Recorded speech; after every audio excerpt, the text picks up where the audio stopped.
Seo Jun, or simply Kim, a 27-year-old natural awakener born with immense strength. Despite his potential, Kim works a laborious job collecting monster bodies for a living. His parents died when he was young, and their debts fell onto him. For the last 9 years, he has been working tirelessly, hoping to become a pro hunter someday. One day, Kim hears people calling his name. They ask him whether he's still passionate about becoming a pro hunter. Kim replies, "Yes, I'm just saving up for the fee, it's quite expensive." He then checks his bank account and smiles. He has managed to save $40,000. Just then, an ad appears on his phone for Transition Academy. Kim is confused, he's never even heard of such an academy. More messages follow, stating that the academy is relocating and is home to powerful and knowledgeable individuals. In fact, some of the academy's graduates have become 9th-class masters and 5th-class sages. The messages claim that if Kim joins, he too could become a trans ed. Kim, in disbelief, says, "What kind of joke is this?" He finds the academy's website to be plain and normal, but the names of the professors seem incredibly strange. Still curious, Kim decides to visit the academy. He wonders what the Great Heaven Sage is talking about. Little does he know that this so-called sage is none other than Sun Wukong, the powerful figure we mentioned earlier. Kim starts watching Wukong's video. Wukong greets viewers and says, "Hello, nice to meet you all. My name is Sun Wukong, and my weapon is my staff." He continues, "But simply telling you won't be enough, you won't understand. So let me show you instead." The scene begins with Wukong speaking. He says, "First, perfect your movements, pull your staff back, and then launch a focused attack on a single point of the enemy." Next, we are shown the result of this attack. It was extremely powerful. The mountain that was struck by the attack completely disappeared. Witnessing this, Kim exclaims in shock, "What was that? This seems absolutely impossible." He continues, "Even an S-class hunter would find it extremely difficult to pull off something like this." Suddenly, Kim receives a notification. "If you want to attend a lecture about this technique, click on register." As soon as Kim clicks on the register button, an error message pops up. The system informs him that he cannot proceed because he is not a member of the academy. Shortly after, another message appears. Kim being asked to first purchase a membership. But right after, the membership fee starts calculating, and the final amount comes out to be 40,000. Kim looks at it closely, then steps back and shouts, "This is a scam." A little while later, we're shown an old man who comments, "Maybe you going to join an academy. That's why you look so happy. By the way, which academy are you registering for?" Kim replies, "I've heard of something called the Arc Hunter Academy. I've also heard the teachers there are amazing." The old man smiles and says, "Don't forget me once you become a hunter. And all the cleaning contracts for the monsters you kill, give them to me." Hearing this, Kim thinks to himself, that actually sounds pretty exciting. Killing monsters. But just then, a voice interrupts, "If you want to laugh, be ready to cry as well." Suddenly, a monster hanging above falls right on top of Kim. And with that, chapter 1 ends. The next scene takes us to a hospital, where Kim is undergoing treatment. The doctor informs him that his leg is fractured. When Kim asks his company to cover his treatment costs, they refuse, saying it wasn't their fault. As a result, Kim has to pay the full amount of 40,000 himself. While sitting there, he reflects with frustration, "I worked hard for 9 years and saved up for the academy, but it all went to waste." Anger starts boiling inside him. At that moment, a notification sound pops up on Kim's phone. The message says that the Transition Academy's fee has been reduced due to a sale. We then learn that after the previous incident, Kim had tried searching for the Transition Academy, but he couldn't find it anywhere online. And now, suddenly, it has reappeared. As Kim checks again, the fee starts calculating, and this time it comes out to just 3,000. He thinks to himself, "When I had 40,000, they asked for 40,000. And now that I only have 3,000, they re-asking for 3,000. Strange." Still, Kim decides to give it a try. When he clicks on the registration button, the exact 3,000 that his uncle had just given him suddenly lifts into the air and vanishes. Then, Kim receives a notification saying, "You have successfully become a member of Transition Academy." His phone starts glowing. From the phone, a person emerges and asks, "Your name is King Sujin, right? I'm in charge of your initial education. My role is that of a mentor." Kim responds, "Oh, so your name is Mentor?" The mentor introduces himself, saying, "Yes, my name is Mentor, and mentoring is also my job." Hearing this, Kim responds, "So, you that Otis teacher?" The mentor nods and replies, "Yes, Otis was my very first student. Later, he became a transcendent, and he's still in touch with me." The mentor further explains that all the teachers at their academy are transcendents. Kim, a bit confused, asks, "Does that mean your academy is only for transcendents and not for hunters?" the mentor firmly responds, how can you even compare a hunter to a transcendent? There's a vast difference between the two. Kim tries to reason, but S-class hunters are also incredibly powerful. The mentor smiles and replies, our instructors can defeat an S-class hunter with just one finger. So tell me, what would you choose? Suddenly, a selection screen appears in front of Kim, filled with several options like combat, art, music, mind, and many more. The mentor tells him to choose what kind of transcendent he wants to become in the future. Kim selects combat. Next, he is asked a question, what is your strength? Kim hesitates and admits, I don't have an answer. The mentor probes further, can you crush a mountain with your punch? Kim denies. Can you destroy it in one strike? Again, Kim says no. The mentor starts wondering, how did he even get accepted into this academy? Soon, Kim is visibly exhausted. This test consists of 108 questions. The mentor then tells him, now you have a free pass. You can attend any lecture. Give me some time to analyze your profile. After checking, the mentor says, so you want to specialize in spearsmanship under combat. For you, mana cultivation and spear mastery would be suitable. He adds, the Great Heaven Sage path would be a good match, but currently, you can't even move a mountain. So for now, I'll assign a new teacher for you. Just then, Kim receives a message, your mental state is very weak. You should take Buddha's lecture. You're not just physically injured, you're emotionally overwhelmed as well. The mentor agrees, yes, your first lecture should be with Gautam Buddha. Kim is surprised, saying, Buddha is a very famous instructor. If I can learn his soul purification technique, I can even make good money from it. He gets another message, if you want to attend the lecture, click to register. The title reads, Unwavering Heart. Kim asks the mentor about it, and the mentor explains, unwavering heart is essential to becoming a transcendent. The mentor then says, I will now analyze your profile further. I'll be back soon. And with that, he disappears. Kim begins attending the lecture. Gautam Buddha starts by asking, where do you think this world truly exists? Kim is caught in thought, wondering, is this really Gautam Buddha? The lecture begins. Buddha says, we can never compare ourselves to others. Slowly, Kim starts forming an image of Buddha within his own soul. At that moment, a message pops up. Kim has understood 0.6% of Buddha's lecture. Time skips forward to 1 week later. A doctor speaks to Kim, your recovery speed is incredible. Even though you're awakened, this is still exceptionally fast.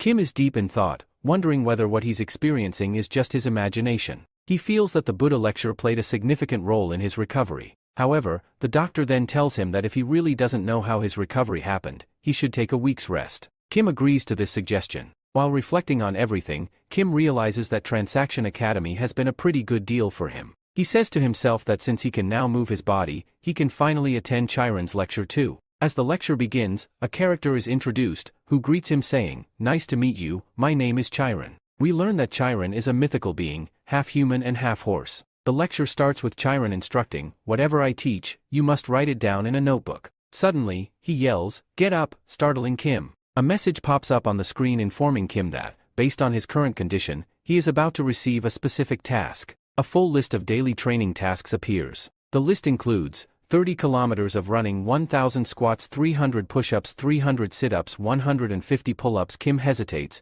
recalling that the doctor advised him to rest for a week. He decides to postpone the daily tasks and instead plans to continue listening to the Buddha lecture. However, an error message keeps appearing on the screen, indicating that until he completes his current task, he won't be allowed to access any other lectures. That's when Kim notices that his membership has only 83 days left. Realizing he doesn't have much time left to become stronger, he resolves not to waste a single day. He talks to himself, admitting that although he doesn't have a strong reason to exercise, he wants to become a pro hunter, and for that, he must become strong. Kim begins his training. He starts with push-ups and proudly exclaims that his 9 years of hard work are finally paying off. He believes he's completed all 300 push-ups, but when he checks his tab, only 81 have been counted. It becomes clear that unless the exercises are done properly, they won't be registered. Determined, Kim begins doing each task with proper form. Gradually, he completes 300 push-ups, 150 pull-ups, 300 sit-ups, 1,000 squats. Finally, during his 30-kilometer run, Kim starts to question the logic behind such intense training. Nevertheless, he manages to finish the run. A confirmation message appears. He has successfully completed the task. Exhausted, Kim collapses on the road, saying, "This is insanity. How can anyone do this every day?" People around him start to take notice, staring at him in surprise. The scene then shifts. Kim arrives at a new place where an elderly woman, referred to as Granny, greets him, saying, "So you finally made it here." Their relationship is not yet explained. Granny looks at Kim and asks, have you just started exercising? Your body looks great. Kim agrees, acknowledging her compliment. We see a news report on television where dead monsters are being delivered. Suddenly, level 4 and level 5 monsters attack that location. It turns into a major disaster that could have taken many lives. Fortunately, the hunters arrive just in time and save everyone. These hunters are from the Gon Academy. Granny then says, Kim, you, also an awakened, right? That means you, a hunter too. Soon, you, will also be appearing on TV. Just then, a man's voice is heard saying, do you really think any random person can appear on TV? Granny replies, well, a lot of things have changed now. The uncle scoffs and says, you, still a student. You, not even a candidate yet. You, not part of any academy. All you're doing is working out. You might as well give up on becoming a hunter. Kim starts to get angry after hearing all this. Granny responds, you shouldn't talk to someone like that. The uncle shrugs and says, I was just giving him advice. Kim firmly replies, I can make my own decisions. I don't need your advice. Saying this, Kim walks out of the room. The scene shifts. We see a girl who says, I hate hunters. What's even the point of creating an academy? Suddenly, a monster attacks her. She angrily says, what's the use of all this money? She then slices the monster in half with a single blow. She continues, I have an academy, but there's no one in it. It's so annoying. Then, we are shown Kim, who returns home and says, finally, I made it back. The doctors around him are shocked. They wonder how he recovered so quickly from such serious injuries in just 2 weeks. Kim thinks to himself, I still have a whole year left to prepare for the hunter's examination. I'll train properly. He quickly checks his phone to see if the next lecture has started since he just completed his last task. He finds out that the next lecture is available and starts watching it. Chiro, the instructor, says, you still look like a child, so all I can give you are toys to play with. Kim feels disappointed and says, am I still just a child?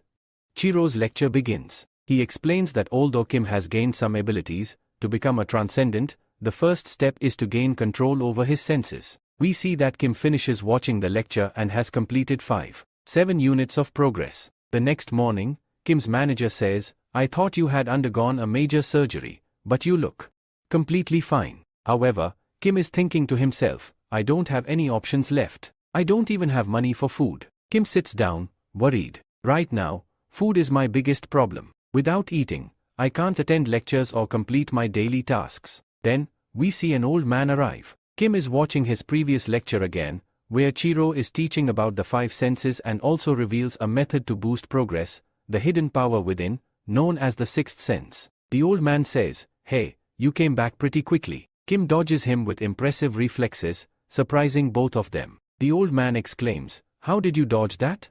Do you have eyes on the back of your head? Then he scolds, if you are just sitting around, why don't you do some work? A moment later, the old man observes and says, isn't 200 kilograms a bit much?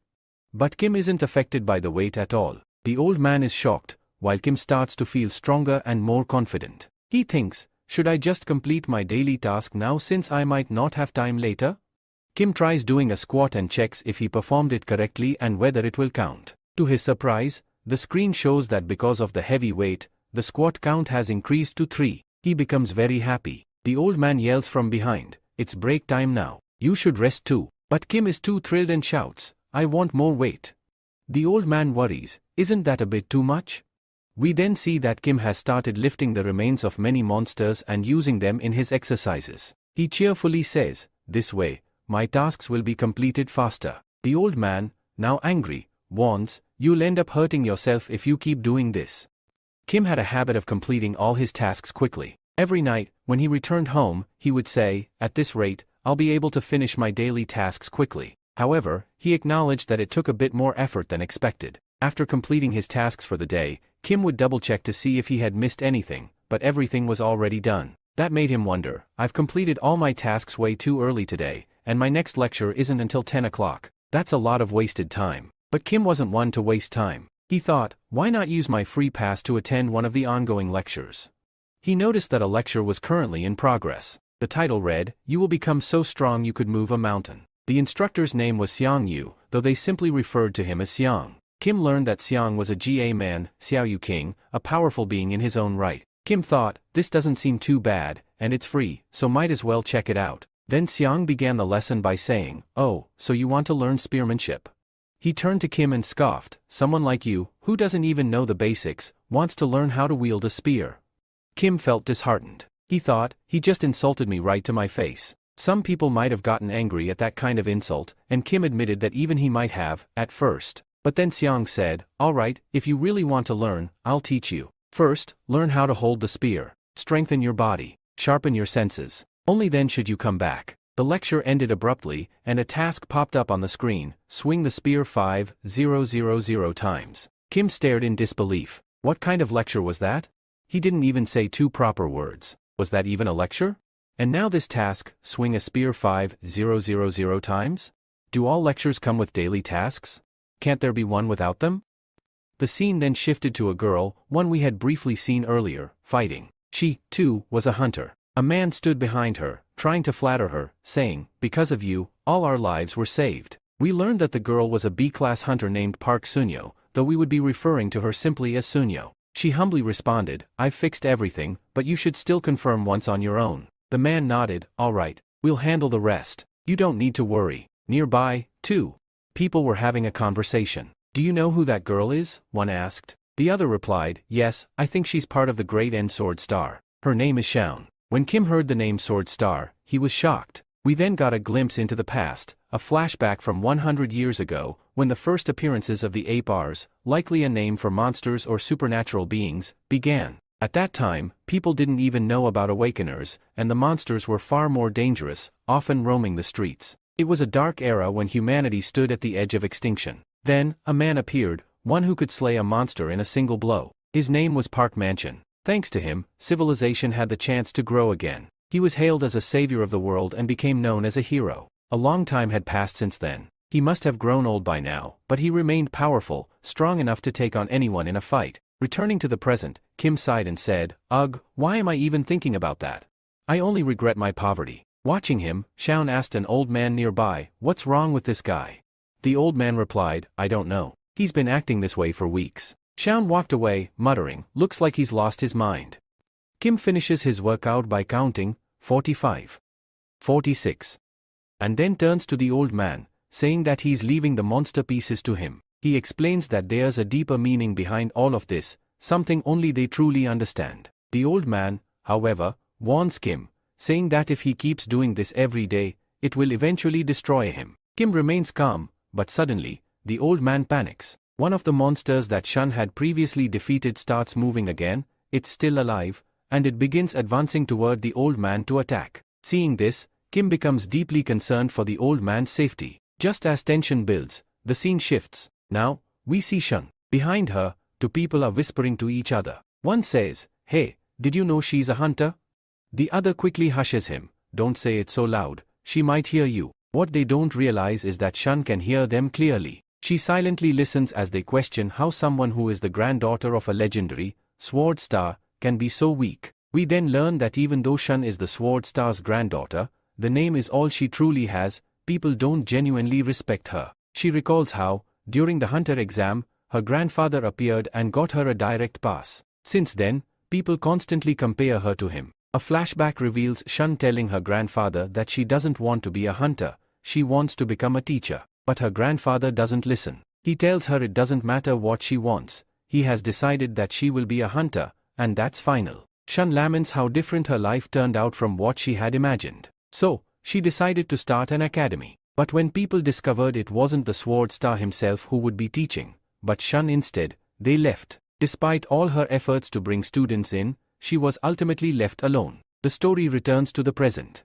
Shun, walking alone, wonders if she will ever find someone who would join her academy based on her name alone. Just then, chaos erupts nearby. An old man is shouting at everyone to run, warning them of a monster attack. Shun is stunned. The scene shifts back to Kim. He's still trying to figure out how the dead monster suddenly revived. The old man yells at Kim to run and save himself, insisting not to worry about him. But Kim thinks to himself, an ordinary person can't defeat a monster, and even an awakener can't do it without mana. Worst of all, this is a 2-star monster. It would take a professional hunter to take it down. Kim wishes Shun were here, she could have handled it, but no one knows where she went. He realizes he's not powerful enough to defeat the monster, but someone has to step up to save the old man. The question is, who? As Kim is lost in thought, the monster suddenly attacks. Kim grabs a nearby metal rod and lunges at the monster, but it easily dodges. Still, Kim manages to push it away from the old man and urges him to run. The old man suggests they both escape together, but Kim refuses. If they both run, who will distract the monster? We see Kim trembling from fear. He tells himself that he needs to buy time until a pro hunter arrives. In his mind, he keeps repeating, "Don't panic, don't hesitate." This is Kim's first time in such a situation. Just then, a memory surfaces, Gautam Buddha's teaching about peace. Kim feels like he's entering another dimension, absorbing the lecture deeply. He realizes that he must control his emotions. But the monster strikes again, forcing Kim to respond. As he steps forward for a counterattack, he repeats in his head, "Calm down, calm down." When the monster closes in again, Kim remembers a lecture from Chiro. Chiro had said, if you relayed during a close-range attack and your enemy strikes first, don't think too much. Just let your senses take over. Kim follows this advice. Amazingly, he dodges the monster's attack and moves back skillfully. He realizes that the key is not to overthink, just trust his instincts. Then, Kim makes a high leap and spots the monster's weak point. He thinks, should I strike now or not?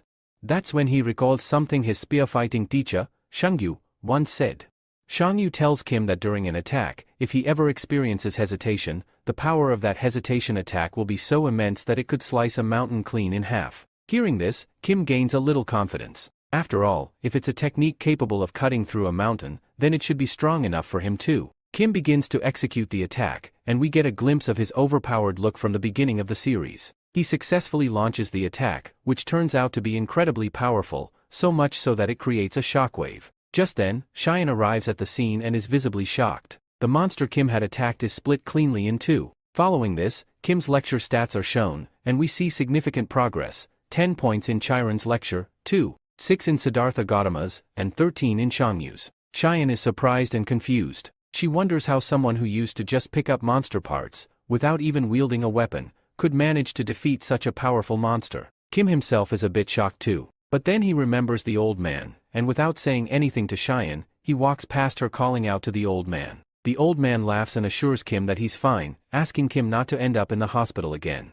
All the workers around start praising Kim. Cheyenne, looking at him, finally thinks, I found exactly what I was looking for, a perfect candidate to teach. Meanwhile, the manager instructs everyone not to speak a word about the incident. Everyone says goodbye and heads home. As Kim walks home, he checks his phone and is shocked to see that the progress in all his lectures has increased significantly. He reflects that he never made this much progress before, even when he regularly attended lectures. But now, after that fight, his lecture points have seen a huge jump. That's when he realizes, if he wants to improve faster, he needs to fight monsters more often. However, there's a problem: he's not a certified hunter yet. This means he can't enter any dungeons. So, he concludes that he must start saving money to take the Hunter Academy entrance exam. At that moment, someone calls out to him. He turns around to see Cheyenne standing right behind him. She asks if he has a moment to talk. Kim thinks, isn't this the granddaughter of the Sword Star?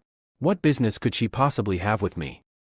Still, he replies, all right, say what you want to say, quickly. Cheyenne responds bluntly, would you like to meet my grandfather? Kim, in a calm and detached way, replies, no. Why would I? What would I gain from that? Cheyenne smirks and says, I knew you were going to say yes. Then she pauses, a bit thrown off. Wait, did he just reject me? She tries to convince Kim again and again, but he doesn't pay much attention. All he can think about is getting home and finishing his lectures. Finally, Kim asks her directly, can you just tell me clearly what you want from me? For the first time, we're told that Cheyenne has never felt so frustrated. She finally blurts out, I want you to join my academy. Kim replies, oh, so that's what you want. But I've heard there isn't a single member in your academy. Cheyenne, taken aback, thinks to herself, did he just insult me indirectly? But I know he wants to become a hunter too, though he hasn't told me yet. Shun then talks to Kim, telling him, whatever you want, we'll do it. We also have some of the best equipment and weapons. The only thing we're missing is a good instructor, but I'll find one for you. Despite this, Kim refuses. Shun becomes serious and says, fine, if you want, my grandfather can teach you. Kim responds, no, I don't want to learn from your grandfather. Shun wonders, what kind of person is this? He doesn't even want to learn from a sword star. Shun then thinks, no, I can't let him go just like this. She asks Kim, what are your plans for your hidden test? Kim replies, it's none of your business. Shun insists, you fight well, and you defeat monsters easily, but you, still not a hunter, so you can't go on a raid. Kim asks, if I join your hunter academy, can you get me a temporary license? Shun replies, yes, we have the necessary government authority, so we can get you a temporary license that will allow you to go on raids. Hearing this, Kim slows down a bit. Shun thinks to herself, he's slowing down now, I just need to push him a bit more to get him into the academy. Shun continues, if you want, you don't need any training from us. You can train on your own at different places. We won't even charge you a fee unless you want to pay one. Kim responds, no one here is kind enough to offer all this for free. So tell me, what's in it for you? Shun explains, I want you to go to the 7 competitions under our academy's name before you take the Pro Hunter exam. If you go, please make sure to mention our academy's name. Kim thinks, this isn't a bad deal. He then says to Shun, okay, tell me why you want me to go. Shun replies, we've seen a lot of potential in you. Kim thinks to himself, this isn't a bad offer after all, and she's not such a bad person. Kim extends his hand and says, my name is Kim Shojon. This means that Kim has agreed to join the academy. Shun responds, my name is Park Sunan. The next day, Kim receives a call on his phone. An old man on the other end says, Kim, our manager resigned yesterday. Do you know anything about this? Kim denies any knowledge of it and thinks, maybe this is because of yesterday's accident. Kim reaches the academy where Shun is waiting for him. She hands him the temporary Hunter Academy license. Kim thinks, I expected this to take some time, but she really got it done quickly. He feels that this is his first step towards fulfilling his dream and wonders what lies ahead. Kim then asks Shun, how do you do a dungeon raid? Shun tells him, first, pick a weapon from the ones we have, and then we'll go for a raid. They are shown inside a dungeon where Kim is easily defeating rat-like monsters. Kim asks, why are you following me inside the dungeon? Shun replies, why wouldn't I follow you? You are the only one in our academy. If something happens to you, what will I do? Shun continues, you should be happy that I am with you. Take care of your safety, even if it's just a low-class dungeon. Kim thinks, this dungeon is good for gaining experience, even though it's only a 2-star dungeon. But suddenly, a monster attacks him from behind. Kim dodges it easily, counterattacks with his spear, and thinks to himself, this ability is pretty good, especially for someone who doesn't use much energy. As he progresses, Kim's success rate increases, and he's thrilled. He also thinks to himself, by raiding dungeons, I can make money too. Shun says, I already knew this guy was weird, but now it's confirmed. Ever since he arrived, he's just been sitting in front of a black screen. But we all know why, because only Kim can see that screen. No one else can. As Shun is lost in thought, imagining all this, we see Kim fighting in the dungeons like a total pro. He's using monster body parts as weights to work out right inside the dungeon. It's already midnight, and the lecture still isn't over. Kane starts wondering, did I just let a lunatic join my academy? Cut to Kim, who's looking extremely happy. And there's only one thing that brings him joy, money. He now has 9,510 in his balance. He earned this by dismantling the monsters he defeated during his dungeon raids. But Kim thinks to himself, with all this work, I barely have time left for lectures and daily tasks. Maybe I should ask that old man to help dismantle the monsters. But no worries, I'll ask him when I get time. Then he realizes, I've got almost $10,000 now, what should I do with it? He notices that ever since he started raiding dungeons, his lecture progress has slowed down. He sighs, if only I had a trick to become strong like Sun Wukong, and that's when an idea strikes. Earlier, I couldn't afford Sun Wukong's lectures, but now I have money. He clicks on register for the lecture, and then, 27 million? Kim yells, 27 million? I'd have to sell myself to afford this. He gets a bit gloomy and mutters, this is insanity. How am I ever supposed to gather that much money? Trying to distract himself, he checks the academy store, wondering if there are any good items he can buy instead. The store is filled with equipment, interesting ones at that. Kim thinks, are these good quality items by Earth standards? I don't know much about gear, but they look weird. Are these really meant for training? Still, he has basic knowledge about weapons, he can at least tell which ones are powerful and which are useless. From what he sees, all the gear seems to be made of transgender material. And let's be real, only a crazy person would pass on these kinds of items. Eventually, Kim clicks purchase on a spare item. but we aren't told whether he actually bought it or not. The next day, we see Kim's doing push-ups, 72, 73, Shun watches him, surprised. Wow, you're really working hard today. Kim says, I knew it. Its actual price must be over $1 million. But then, we are shown that the spare's price was just 100,000. Kim thinks, this is injustice. A poor guy like me can't afford this stuff. Why does everything always come down to money? Without cash, I can't buy anything from the store, nor can I attend Sun Wukong's lecture. Just then, Shun calls out to him, Academy contestant. Kim replies, Academy contestant?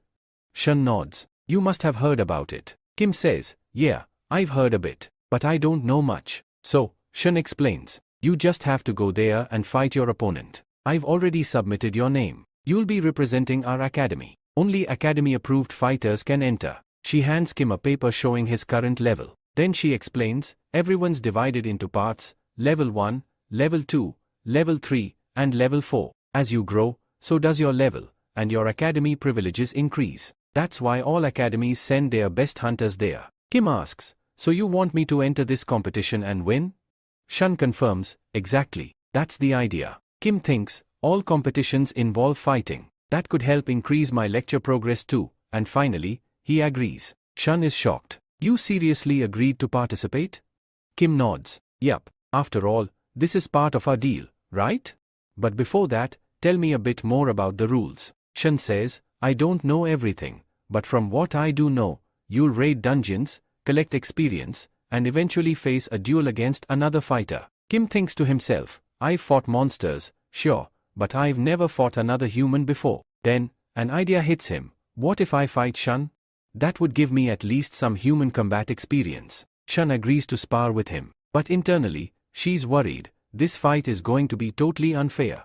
Shun thinks to herself, it feels like I'm about to beat up a child. Meanwhile, Kim secretly starts getting excited and says, finally, I get to fight. And anyway, Shun is just a B-class hunter. At the very least, I'll gain some experience from this. He adds, plus, she's trained under Sword Star, so this is going to be a valuable chance. Now Kim is visibly cheerful. He says, I really want to see how strong Miss Shun actually is. Shun looks at him and says, do you seriously want to fight me?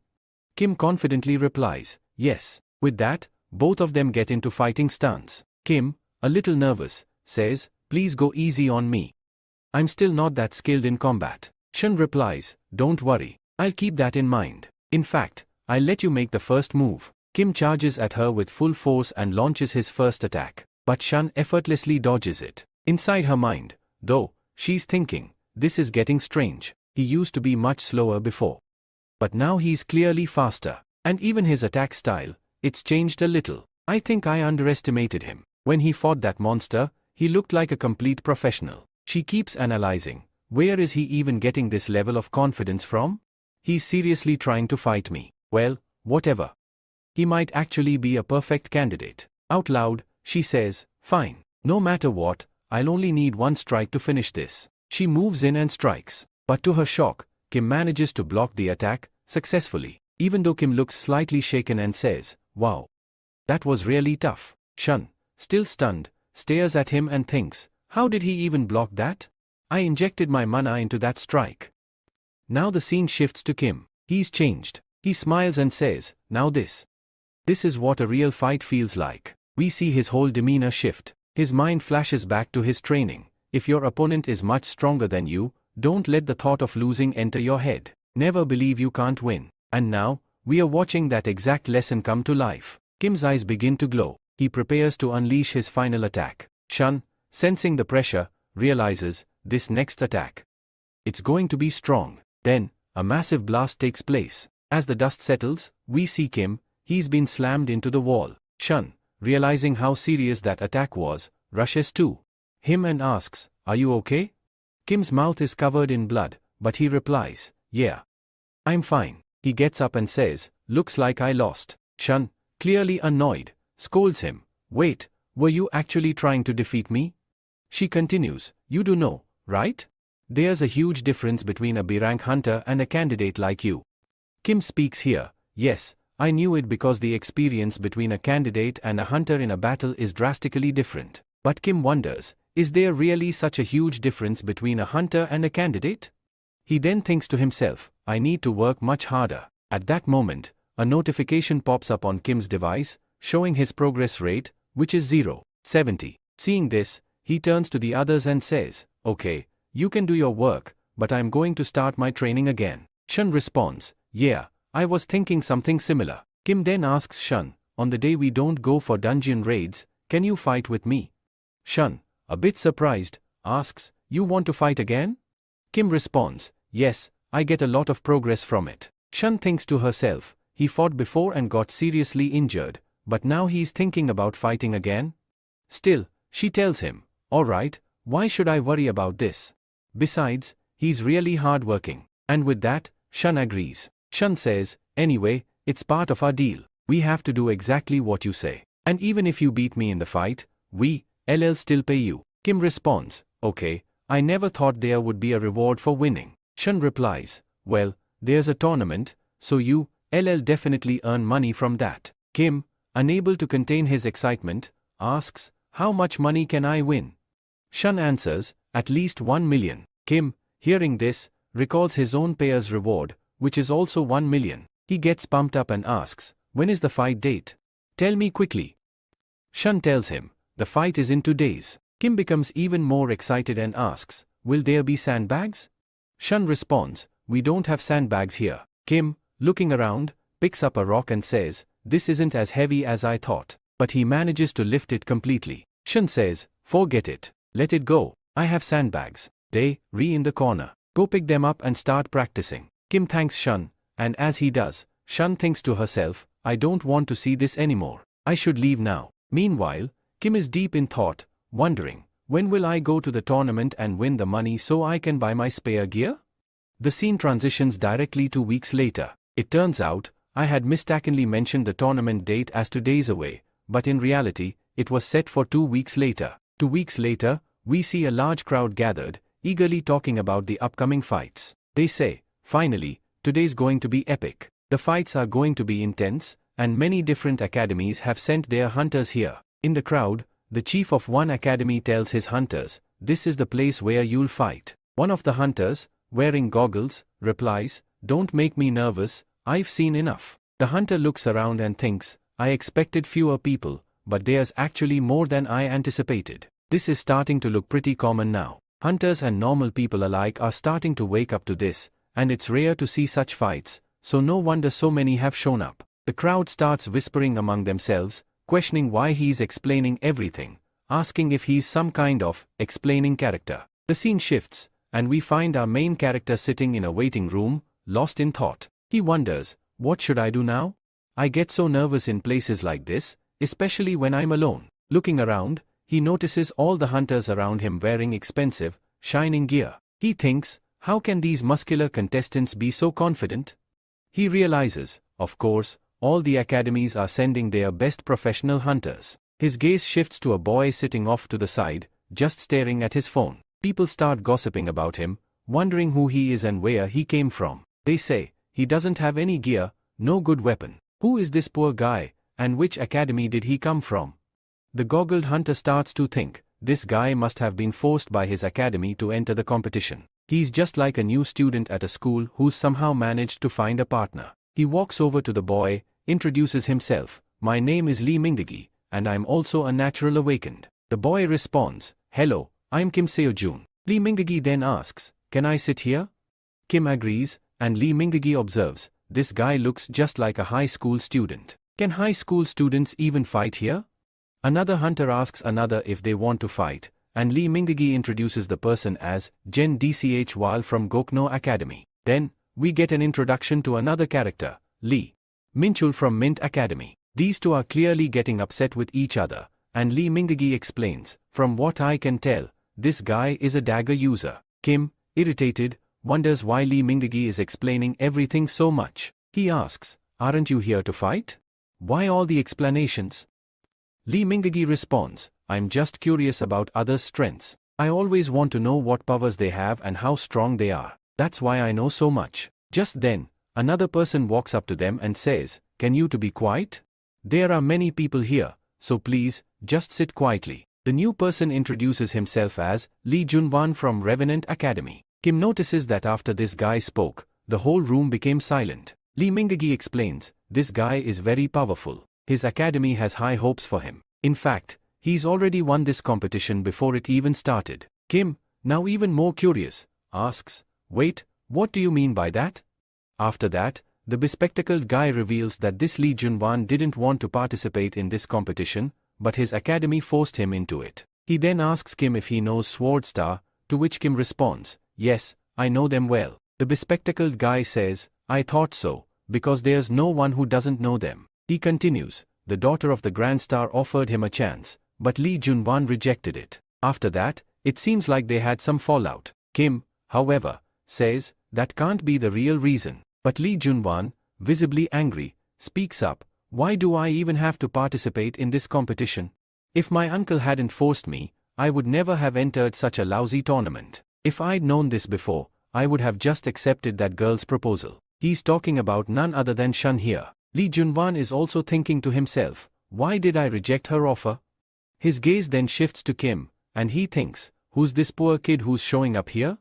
Lee Junwan scoffs, now even these poor people are participating in this competition. Meanwhile, Kim is lost in his thoughts, wondering, wait, this is the same guy that Shun scouted. He might be even more powerful than Shun. If I fight him, I'll gain a lot of experience. Suddenly, an announcement comes over the microphone, everyone get ready, the first tournament is about to begin. The bespectacled guy remarks, I knew the competition was about to start. But Kim silently gets up and walks away, lost in his own thoughts. In the last 2 weeks, I've practiced a lot, and my Chiro lecture has increased by 30 points. Even though I don't feel any strength right now, I know my progress is there. I've gained a lot from fighting with Miss Shun. Now, I don't think I'll have much trouble, no matter who the opponent is, whether a player or a monster. The announcement continues, your first tournament will be held in the Dungeon Maze. Kim's progress in his lectures is shown, with Chiro's lecture now at 31.7, Siddharth Gautam at 6.8,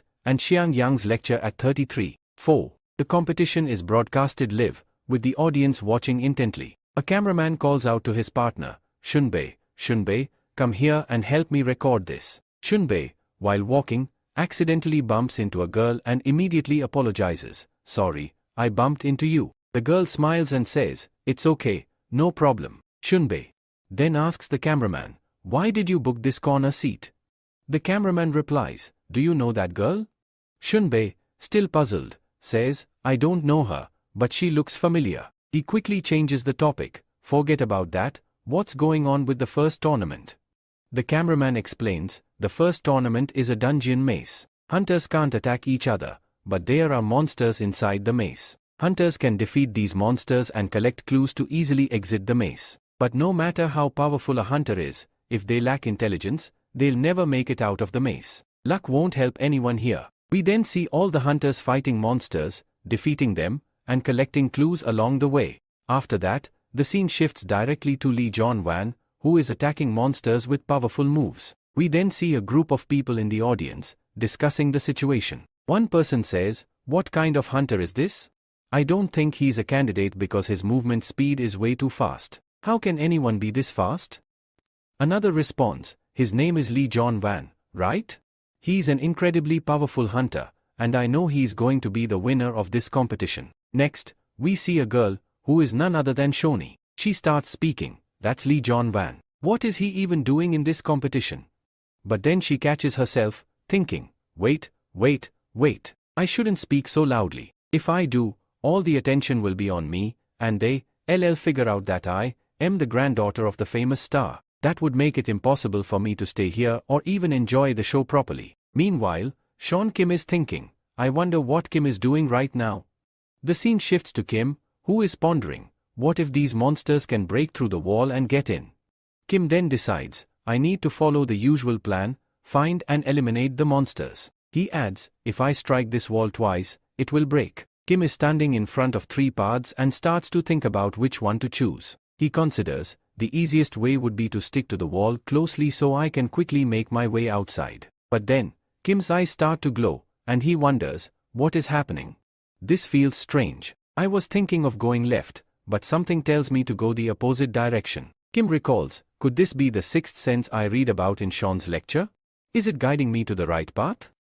After contemplating, Kim decides, okay, whatever happens, happens. I'll leave all my decisions to my sixth sense. He starts moving forward, and announcements are made about different people being eliminated. Kim thinks, this is so strange. The farther I go, the more players get eliminated. How is this happening? I'm not encountering any monsters on the path I'm taking. He starts wondering, could it be that my senses are making all the monsters avoid me? Kim feels happy about this and starts thinking, what if, once my lecture progress rate hits 100%, I can start seeing the future? Could I predict my opponent's movements, maybe even read them before they act? As he continues to think, another hunter approaches him. It's the guy with glasses, who says, how can you walk around like this? Do you know how dangerous these monsters are?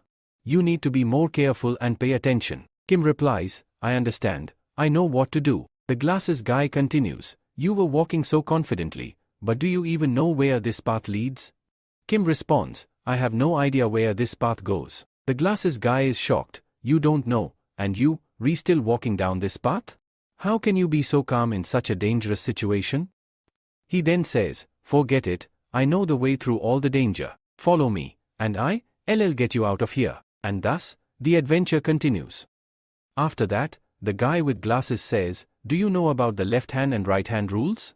You need to walk with your hands on the wall, and as long as you follow this, you'll find the right path. Kim responds, yeah, we already tried that before. The guy with glasses says, okay, since we followed all that, now come with me. Otherwise, we'll both get lost. Kim replies, what's the worst that could happen? We'll just get separated. The guy with glasses says, yes, we'll get separated. But in a way, we are moving forward like partners. Kim asks, when did we become partners?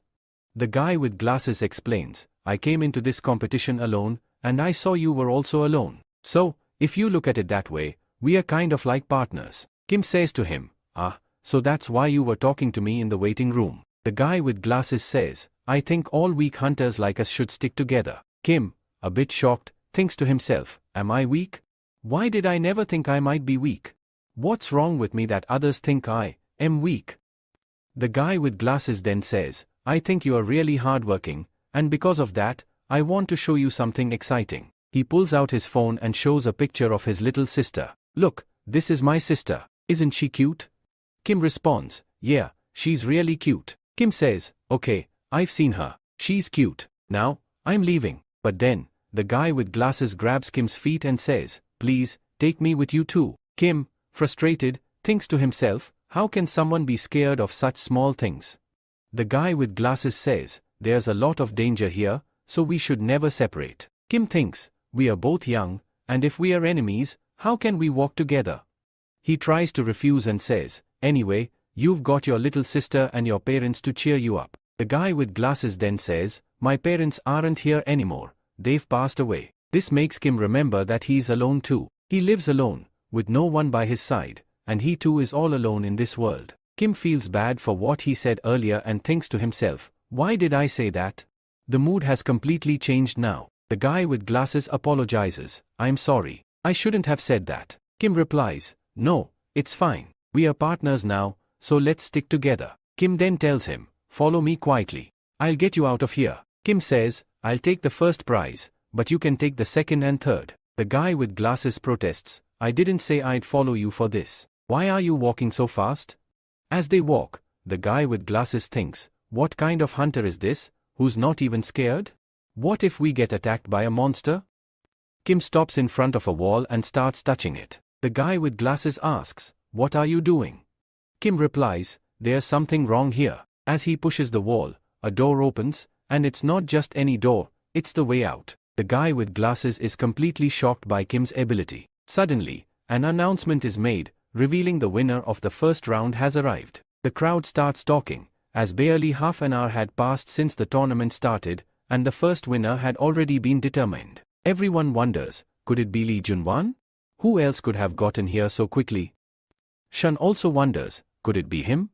A large screen then shows that the winner of the first tournament is Kim Seojun. Kim thinks to himself, how did this happen? I didn't even encounter any monsters, so my experience didn't increase. From this, we can see that Kim's personality is truly one of a kind, standing out from everyone else. Finally, a large screen displays the names of the winners of the first round. The contestant who took the first spot is shown, Shuzone, who finished the competition in 27 minutes and 12 seconds. In second place is Lee Minji. His name might seem unusual, so we'll just call him Lee. He completed it in 27 minutes and 15 seconds. And in third place is Lee Junwan, who managed to finish in under an hour. Soon, the public starts discussing the shocking news: someone completed it in just 25 minutes. Who could possibly be strong enough to challenge Lee Junwan? And which academy could they belong to?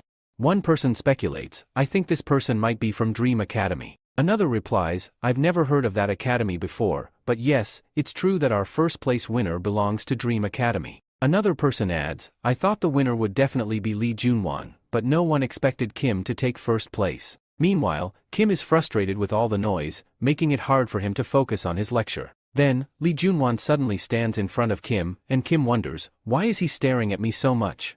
What's his problem? If he wants to say something, he can just say it.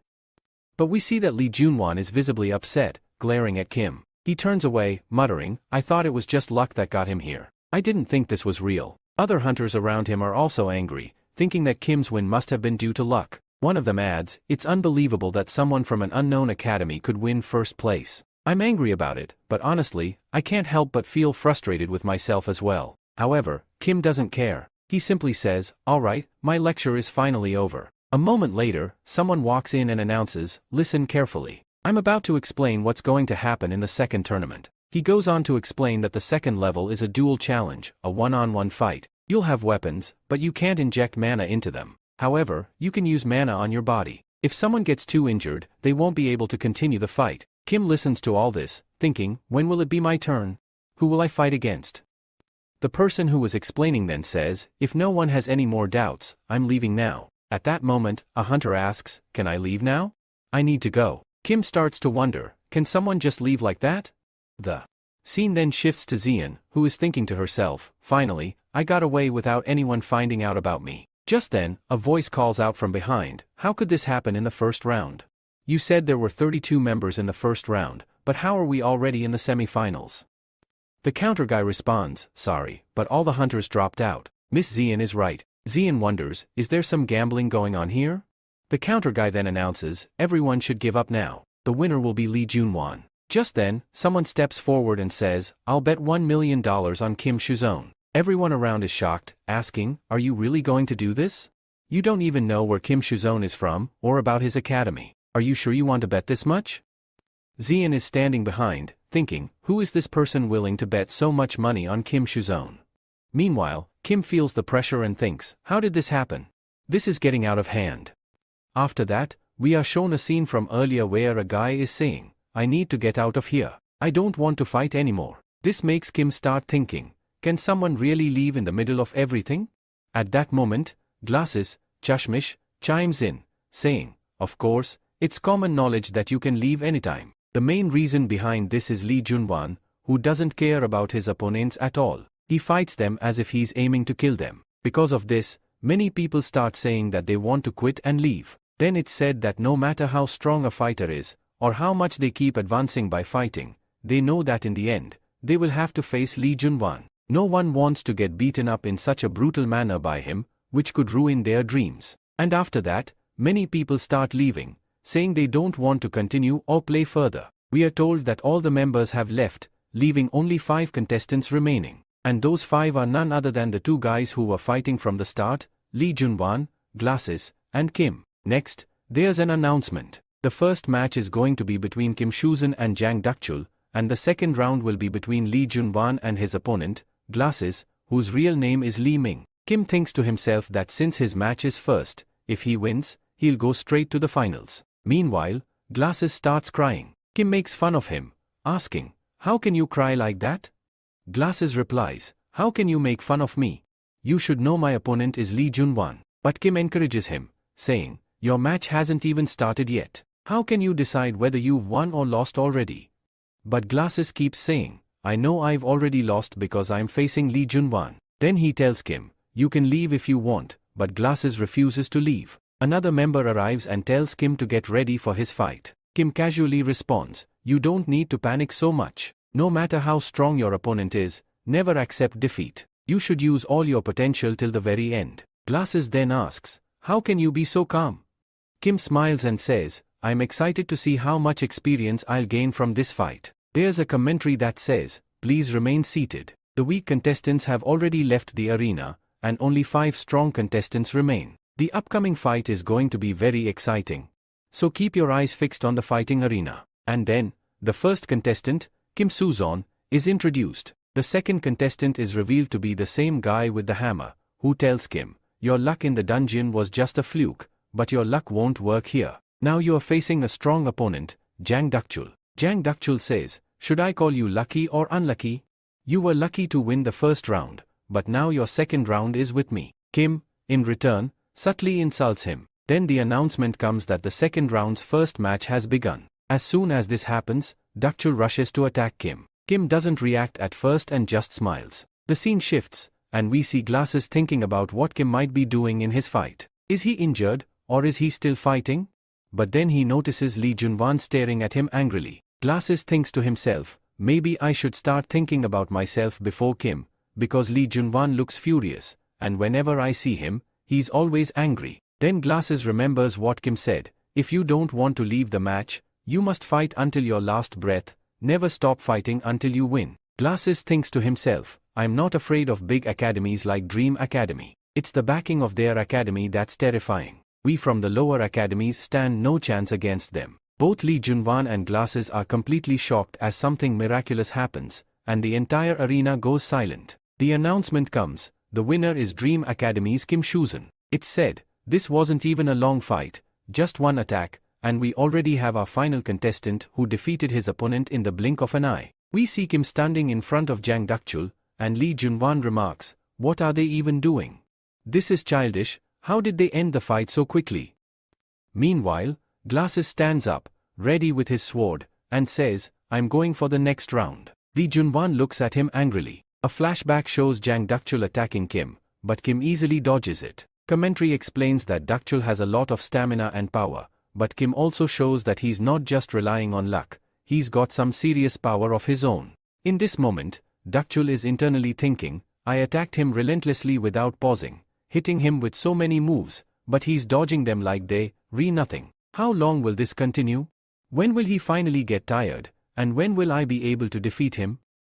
But then, something unexpected happens. Dakchul, filled with frustration, says, let's see how you dodge this. However, we see that Kim, with just a simple twist of his spear weapon, causes Dakchul's attack to fly off course. The projectile starts spinning in the air and crashes behind him. Dakchul watches in shock, surprised by what just happened. At that moment, in disbelief, he kneels down in front of Kim, surrendering. This marks the moment Kim's Ozone clears this round with incredible ease. The announcer comments, no one expected Kim to defeat Dakchul so easily and claim victory. Dakchul, still in disbelief, is left thinking, how did I lose? How could this happen? But Kim, despite winning, is in even greater shock. He's lost in thought, wondering, how is this possible?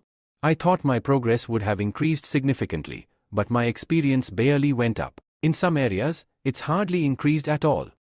Kim reflects on the bigger issue. The members who could have helped me improve my experience have all dropped out of the match. What's worse, my membership expires in just 52 days, and I haven't completed a single lecture 100%. I don't even have enough money to buy the lectures or purchase anything from the store. As Kim contemplates all this, he enters a room where a bespectacled boy greets him, saying, you are amazing. I watched your entire match, and you defeated him so easily. You are so cool. Kim responds, when did I ever say I was weak? The bespectacled boy is stunned, realizing that Kim had never considered himself weak. Just then, the referee enters, announcing that the second round is about to begin. Kim and the others quickly prepare, as the next match is between Lee Mingyi and Lee Junwan. Lee Junwan, as he pushes the bespectacled boy out of the way, says, get out of my way, pest.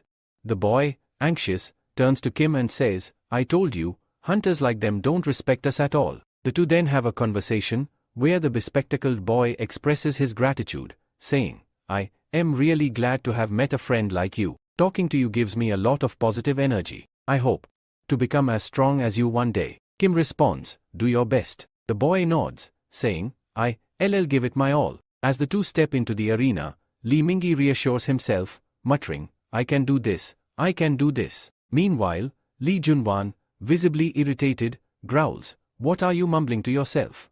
The referee intervenes again, repeating the rules one last time. No one is allowed to inject their weapons into their body. You can use mana on your body, but no injecting weapons. The tension builds as Li Junwan glares angrily at the bespectacled boy. He's deep in thought. I know he's praying to himself, hoping to survive this. But he should understand, the food chain works this way, the strong defeat the weak. After that, we see that Li Ming, trembling with fear, manages to get into his fighting position. At this moment, Li Junwan, observing him, is clearly getting enraged. He says, how dare these insects in front of me even think about picking up weapons?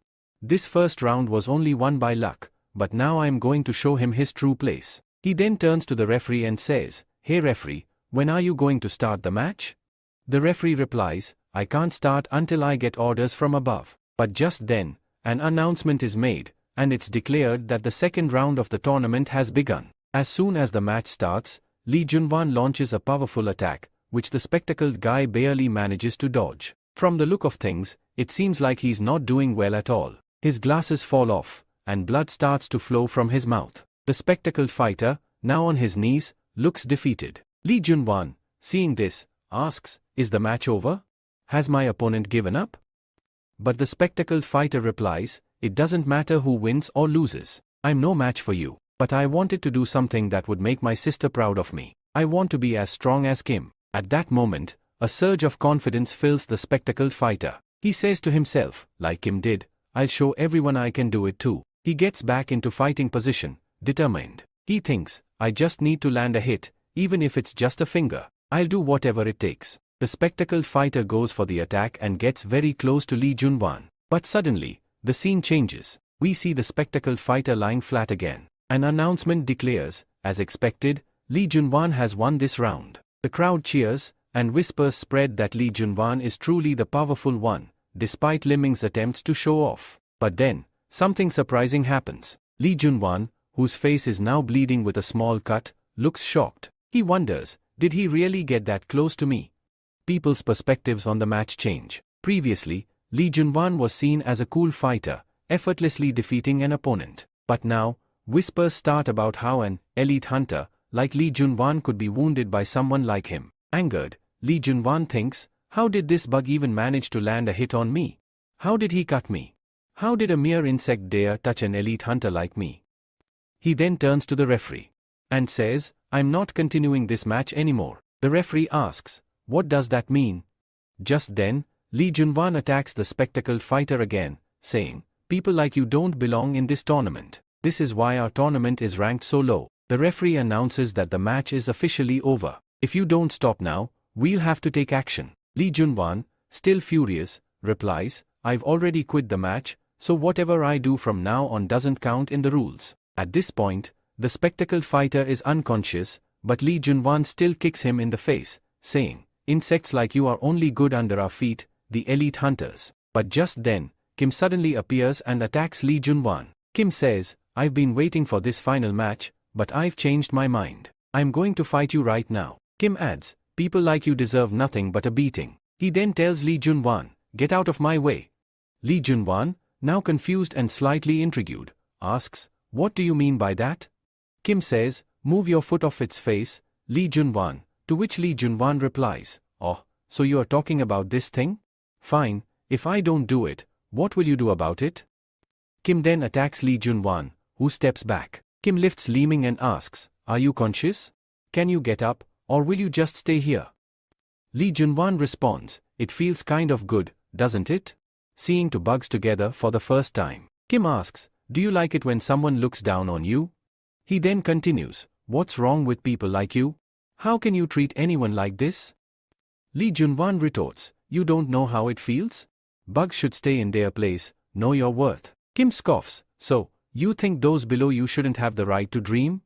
Li Junwan responds, people like you shouldn't be dreaming, especially in today's world. Meanwhile, two referees are discussing whether they should stop the fight. One says to the other, if you care about your life, stay here and just enjoy the show. Don't make the mistake of getting involved. Then, we see Cyan, who is deeply concerned about Kim. Lee Junwan, now furious, declares, "Today, I'll teach you a lesson you'll never forget." He goes on, "The world has changed, and I think you realize that now." Kim, lost in thought, recalls his previous struggles over the past 9 years to become a pro hunter. He faced many challenges, doubting his talents and financial situation, realizing that hard work was only for maintaining his status. Kim reflects on how, despite all his efforts, there are things in this world that can't be achieved through hard work alone. Kim continues to think to himself, should I give up on this pro hunter journey?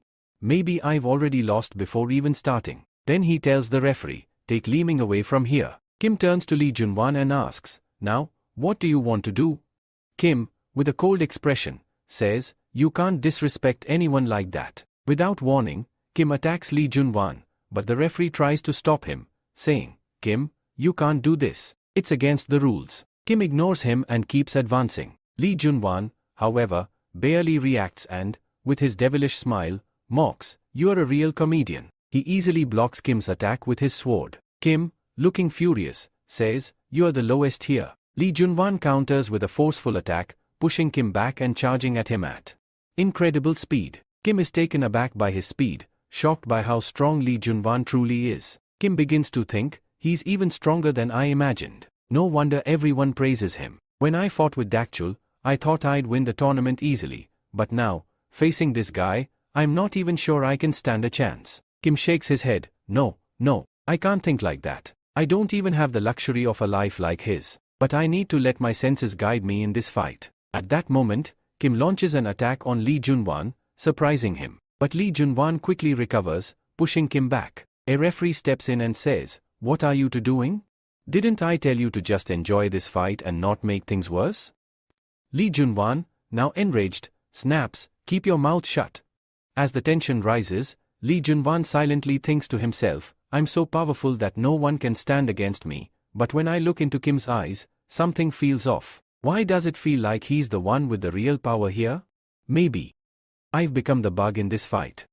Lee Junwan tells Kim that people like him often dream big, but suddenly, he attacks Kim. Kim is shocked by this, and Lee Junwan, with a confident tone, challenges Kim to see if he can really make his dreams come true. Lee Junwan unleashes a powerful attack, which Kim manages to block, though the impact is still felt. The floor tiles beneath them break apart from the force. Lee Junwan, clearly impressed, remarks on Kim's ability to block his attack. But at the same time, he wonders to himself whether this is just his imagination or something more. As the battle rages on, Lee feels that Kim is becoming increasingly powerful. He observes Kim and realizes, it feels like I'm watching a monster grow right before my eyes. Suddenly, Kim attacks, surprising Lee. The fight is intense, with both of them counterattacking fiercely. Lee, now furious, thinks to himself that he can't back down against someone like Kim. In a moment of rage, Lee pulls out his aura sword, much to Kim's surprise. Kim, realizing the danger, begins to doubt his chances. He knows he doesn't have control over his aura, and this makes him anxious. Lee Junwan, closing in on him, warns, today, you're going to fall at my hands.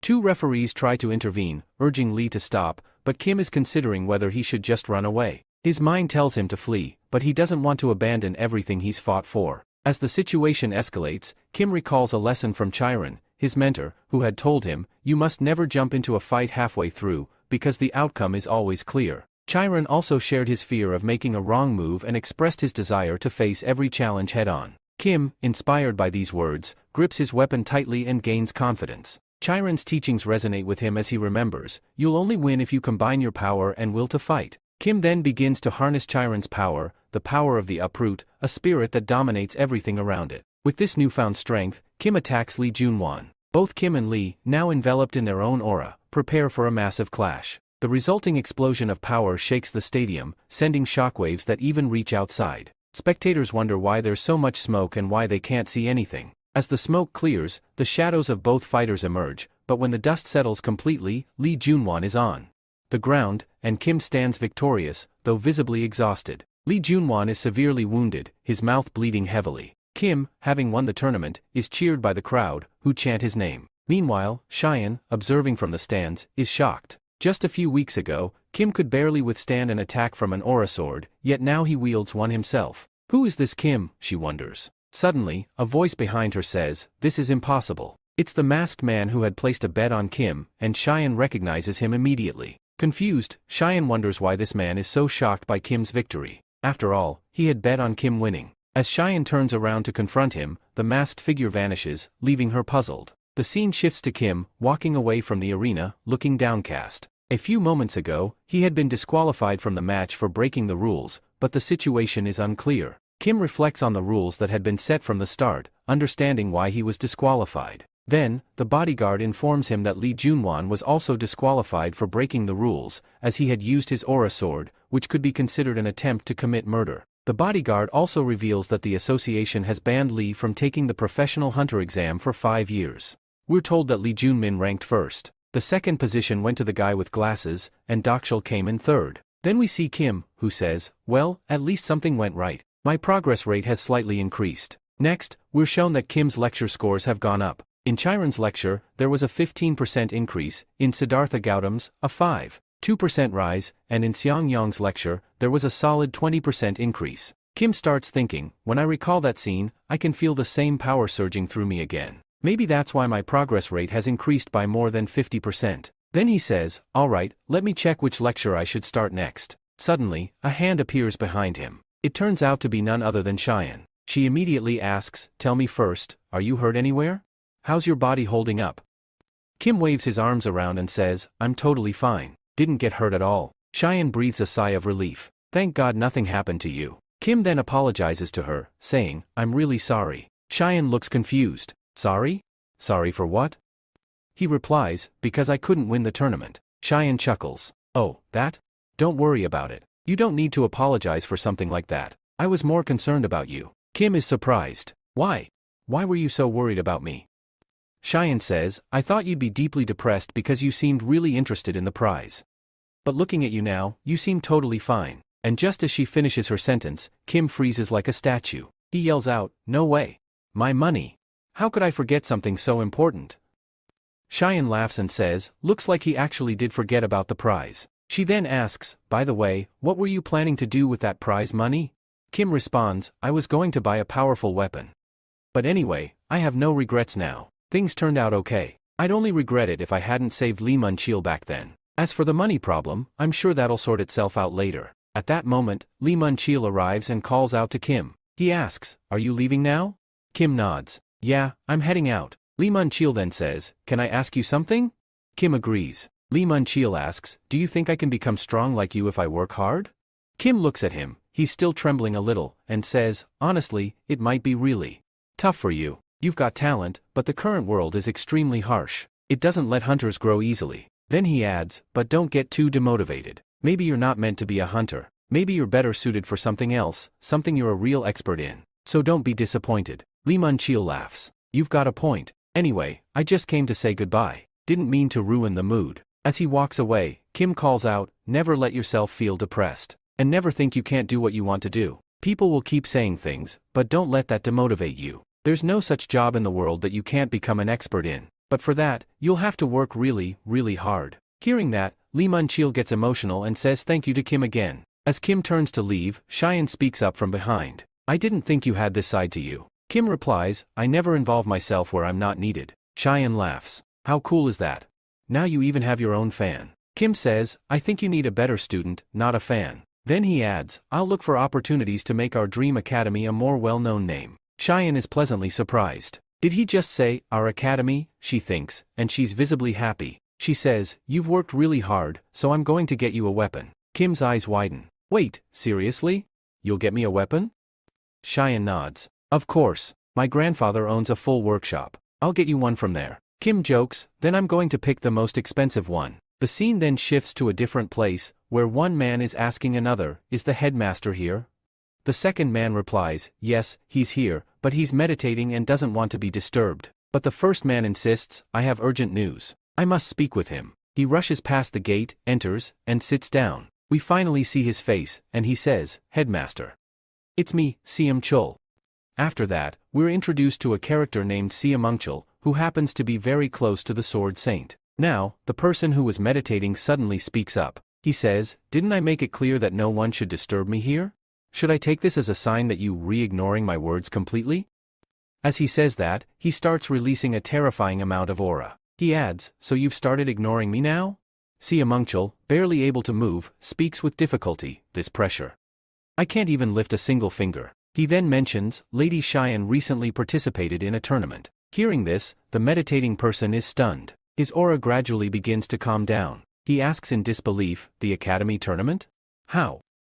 Siamungchul replies, "I don't have all the details yet, but I've heard that Cheyenne has recruited a new guy at her academy." Siamungchul tries to assure him, "You don't need to worry, I'll take care of it myself." But the man shuts him down immediately. "No, you won't do anything. I'll personally go and see who this guy is." And then it's revealed, this man is none other than the Sword Star, Cheyenne's grandfather. The scene shifts to Kim, who's training hard, swinging his spear. 4980, 4981. He continues until he reaches 5,000 swings. Kim says, "Alright, that's enough. My daily training is done." Cheyenne gives a strange reaction. Kim notices and says, "Miss Cheyenne, why do I feel like my neck is about to be cut off?" Cheyenne replies with a smirk, "Maybe it's just your imagination." Then, with a pouty face, she asks, "When I took you to my workshop to upgrade your weapon, why didn't you go through with it?" Kim answers, "I thought it would be too expensive for you, so I didn't change it." Hearing this, Cheyenne eyes him suspiciously. "Why do I feel like you're hiding something from me?" In reality, Kim thinks to himself, "I can never be satisfied with a normal weapon. I could even use a transcendent weapon."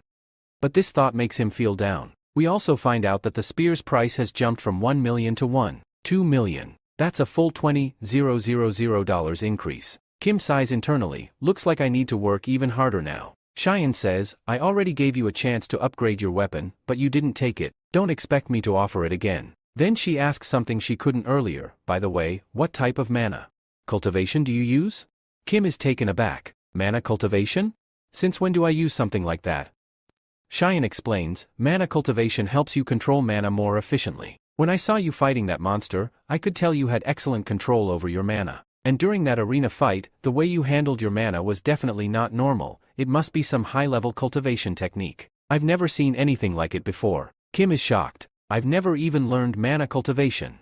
Then, we get some insight into what mana cultivation actually is. It's a technique that allows users to control mana effectively. It's divided into different levels, and its class, high or low, is determined by its efficiency. High-class hunters never reveal their mana cultivation techniques. This is also why Kim wanted to get into a top-ranking academy, so he could learn high-level mana cultivation. Now Kim is confused. What do I even tell Cheyenne?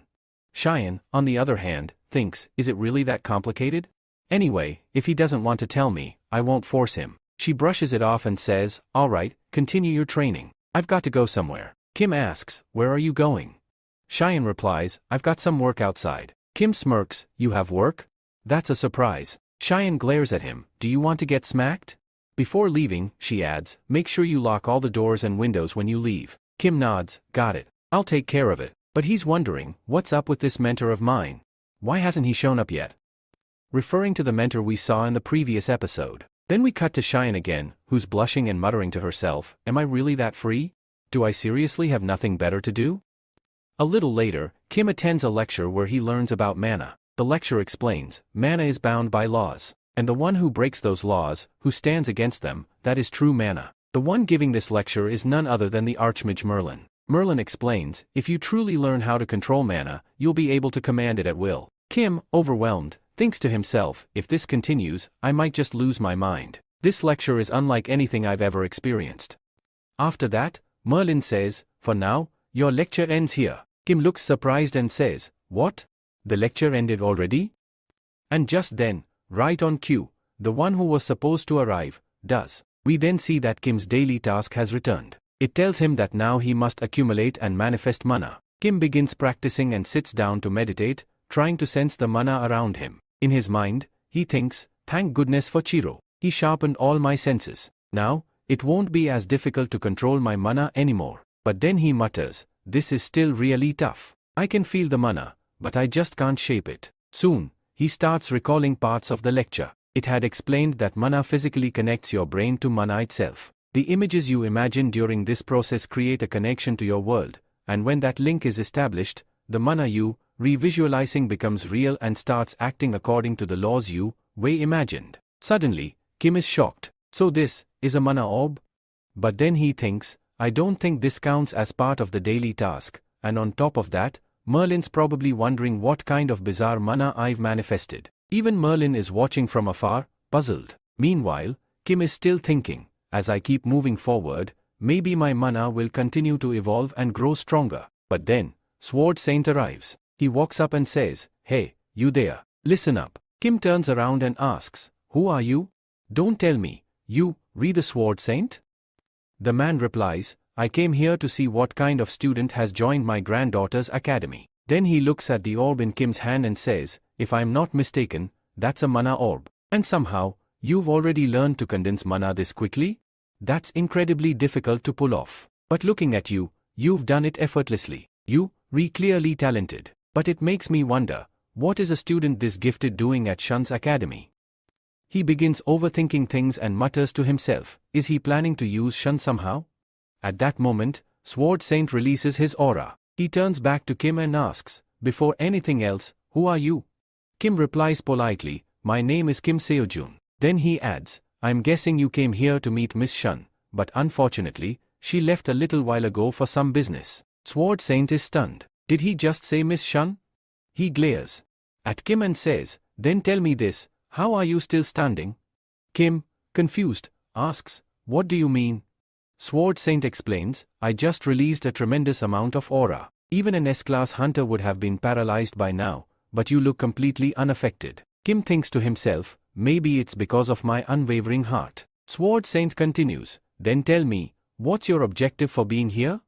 Kim responds, "Sir, I honestly don't understand what you are trying to imply." Sword Saint presses further, "You could have joined any elite academy in the world. So why are you in my granddaughter's academy? Tell the truth." At this point, he releases a killing intent that fills the air. Kim remains calm and says, "No sir, it's not what you're thinking at all. I believe there's been a huge misunderstanding." Sword Saint mutters, "I knew it. You weren't going to give me an answer easily." Kim realizes that things have gotten dangerous. Suddenly, Sword Saint attacks him. Meanwhile, the scene shifts to Shun. She's thinking to herself, "I was planning to keep Kim a secret, but now, because of the academy battle, grandfather will definitely find out we've recruited someone new." She speaks to an old lady nearby. "Can you tell me where the council chairman, the CEO, is?" Just then, the CEO shows up and says, "Miss Shun? It's rare to see you here." Shun replies, "Wow, perfect timing. I was just about to contact you." The CEO asks, "Oh? What for?" Shun says, "I wanted to meet my grandfather." The CEO replies, "Well, he went to your academy to meet you." Shun is stunned. "No way, he's already there?" Without wasting another second, she dashes toward the academy. The old lady nearby says, "Wonder what happened all of a sudden?" As Shun runs, she thinks, "Damn it, I let my guard down. I knew he'd visit eventually, but I didn't expect it so soon. I just hope one thing doesn't happen, that the two of them meet." Back at the academy, Kim and the Sword Saint are standing face to face. Kim looks shocked. Even though the Sword Saint hasn't drawn his sword, Kim's heightened senses are firing off danger signals. He thinks to himself, he doesn't want to kill me, but something about this is seriously dangerous. The Sword Saint looks at Kim and says, "Now tell me, who exactly are you?" Kim raises his hand, trying to stop him. "Wait.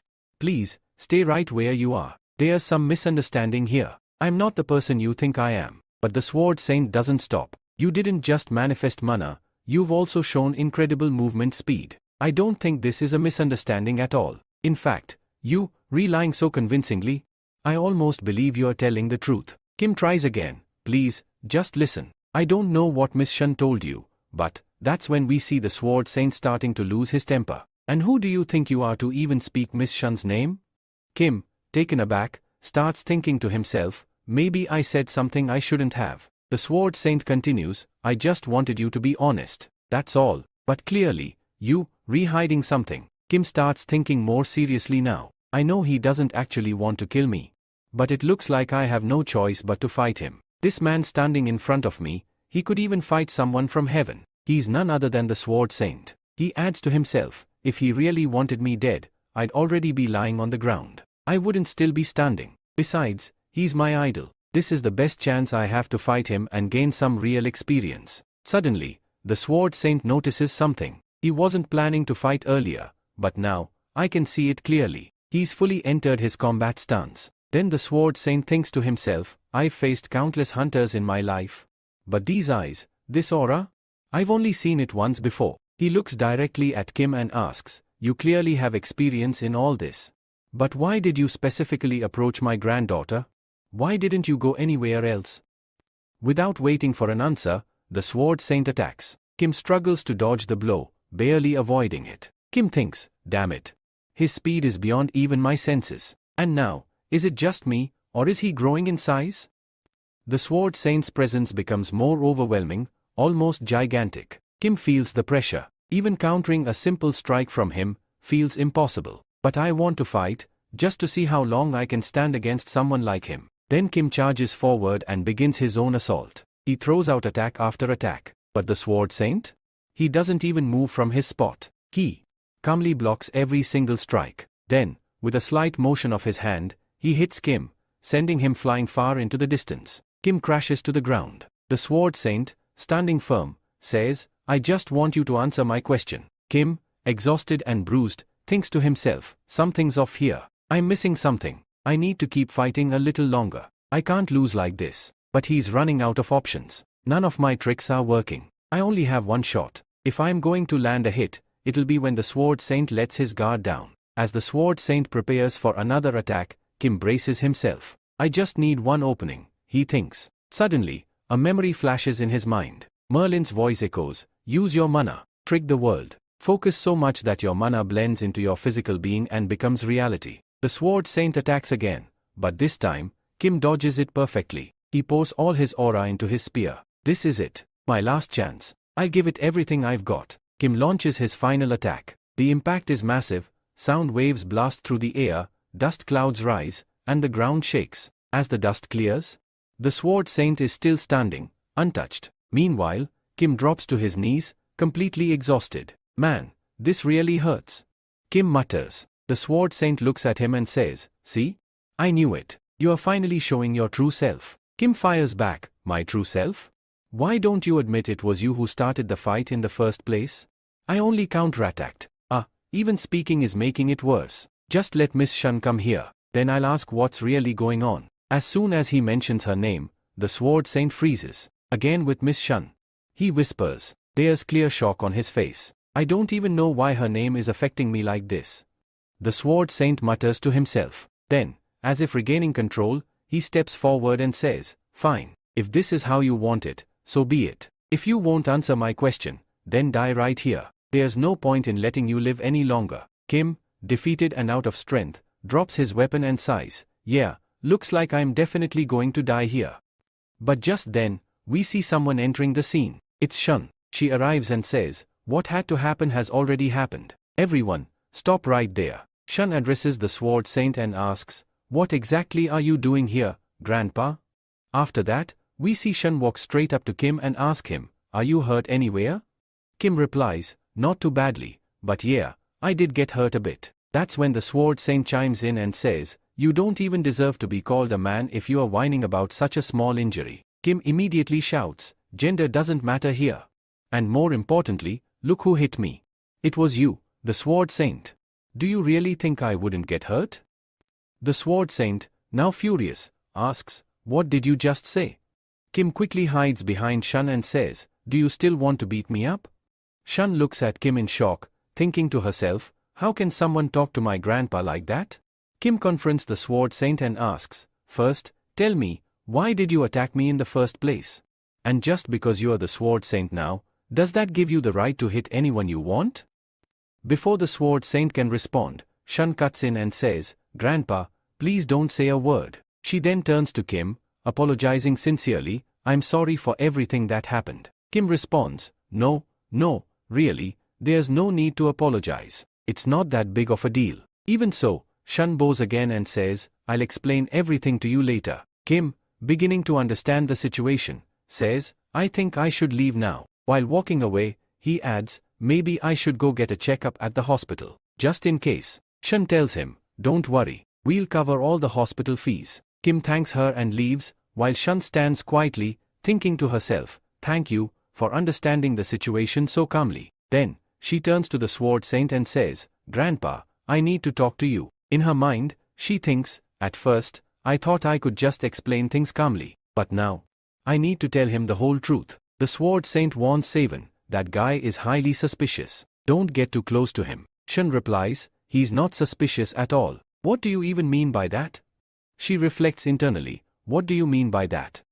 I've been hearing those exact words for the past 21 years. Her grandfather often brushes off her opinions, and when she started the Hunter Academy, she had funded it entirely on her own. Every time she brought a new student into the academy, her grandfather would drive them away. I know exactly why he chases them away, she thinks. And I also know what those people come here expecting. That's why I never had the courage to stop him, until now. The Sword Saint finally says, this has gone on long enough. Pack up your things. From tomorrow, you won't be coming back here. Shun responds firmly, I don't want to do that. The Sword Saint is shocked, asking, what did you just say?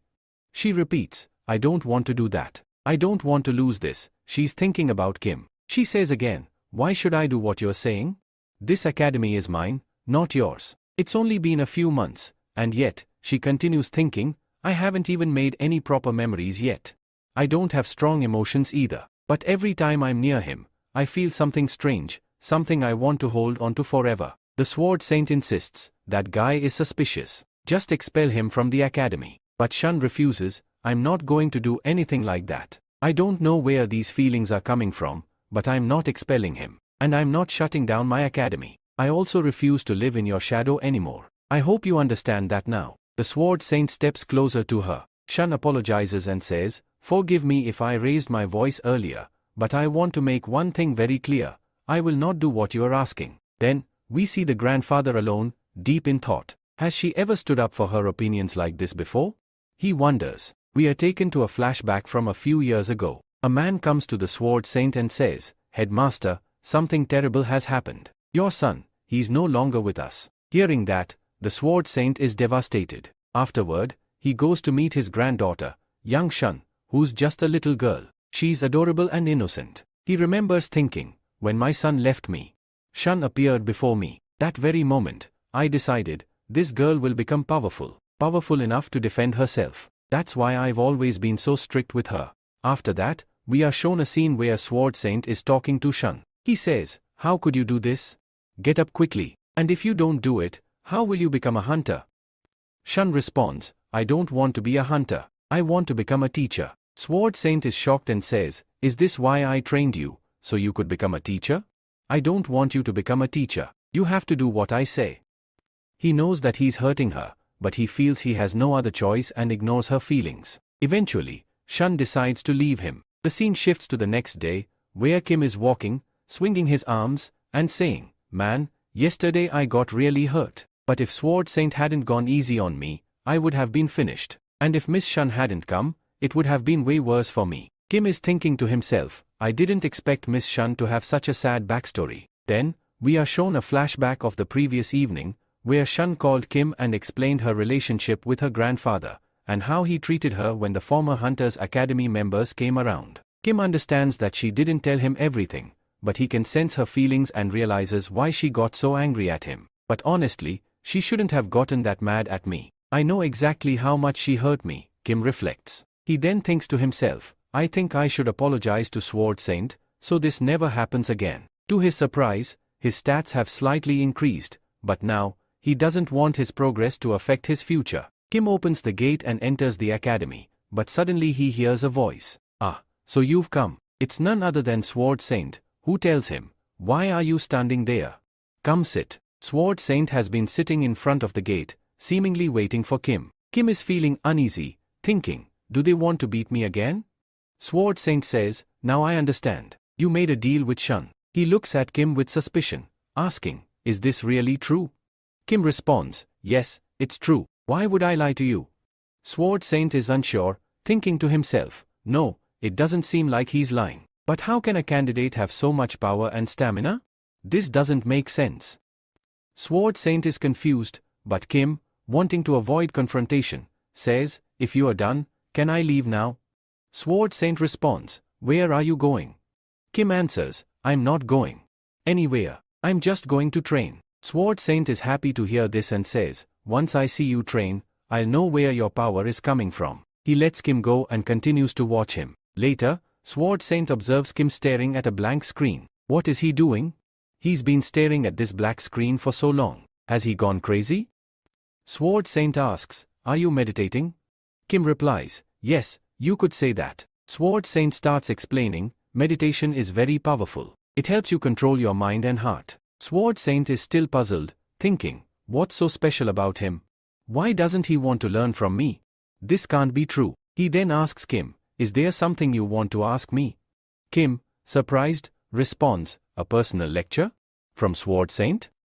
Sword Saint is amused, thinking, I knew he'd react like this. He hurt my pride, but I can still teach him. He hopes Kim will say yes, but to his surprise, Kim directly refuses. No, I don't need to learn anything from you. Sword Saint is shocked by the refusal, but Kim calmly adds, you can disturb me as much as you want, but please don't disturb me later. At that moment, Shun arrives and is surprised to see her grandfather there. She asks, Grandfather, what are you doing here? Grandfather speaking to Cheyenne, telling her that she arrived at the perfect time because he has something important to share. However, Cheyenne responds, expressing that she doesn't want him to trouble Kim later. The grandfather, sensing something amiss, tells Cheyenne that he doesn't believe Kim's mind is in the right place. Sword Saint chimes in, revealing that he had offered to teach Kim, but Kim outright refused, and now, seeing him, Sword Saint finds Kim quite strange. Cheyenne, not buying it, challenges him to point out what exactly seems so strange. Sword Saint insists that it's not just odd, it's more than that. However, Cheyenne, ever the optimist, maintains that everything is fine and goes as far as to say that she believes everything is going well. Cheyenne then heads over to Kim and says, look, Kim, I'm here. Kim, surprised, asks when she arrived, to which Cheyenne replies that she hasn't been here long. Meanwhile, Sword Saint internally expresses his dislike for Kim, noting that Kim is behaving strangely, but he can't help but notice how happy Cheyenne is, as she smiles brightly. Sword Saint, lost in thought, wonders how he has never seen Cheyenne so cheerful before. He recalls that she used to be so quiet but now she seems so lively. Suddenly, a man appears, informing Sword Saint that he has urgent news. The Order of Truth has requested to meet with him. Sword Saint, taken aback, asks why they would want to meet with him. The messenger explains that they specifically requested to meet him, and also mentioned that Kim must attend as well. Everyone around starts eyeing Kim curiously, and Kim, feeling uncomfortable, asks why they're staring at him. Sword Saint, still puzzled, wonders why the Order of Truth wants to meet with Kim, and if they've called him personally. Kim, equally confused, questions whether he really needs to go. Cheyenne, clarifying the situation, informs him that the Order of Truth is treated with the same authority as the head of state, and if the leader of the order, Sir Kalia, personally invited Kim, it must be serious. Kim, now even more curious, wonders why a foreigner like Sir Kalia would want to meet with him. The messenger then adds that if Kim refuses the offer, there's still another deal on the table. If Kim goes to meet Sir Kalia, he'll be given 1 million yen. Kim is taken aback and begins to question how the messenger knows he needs that money. The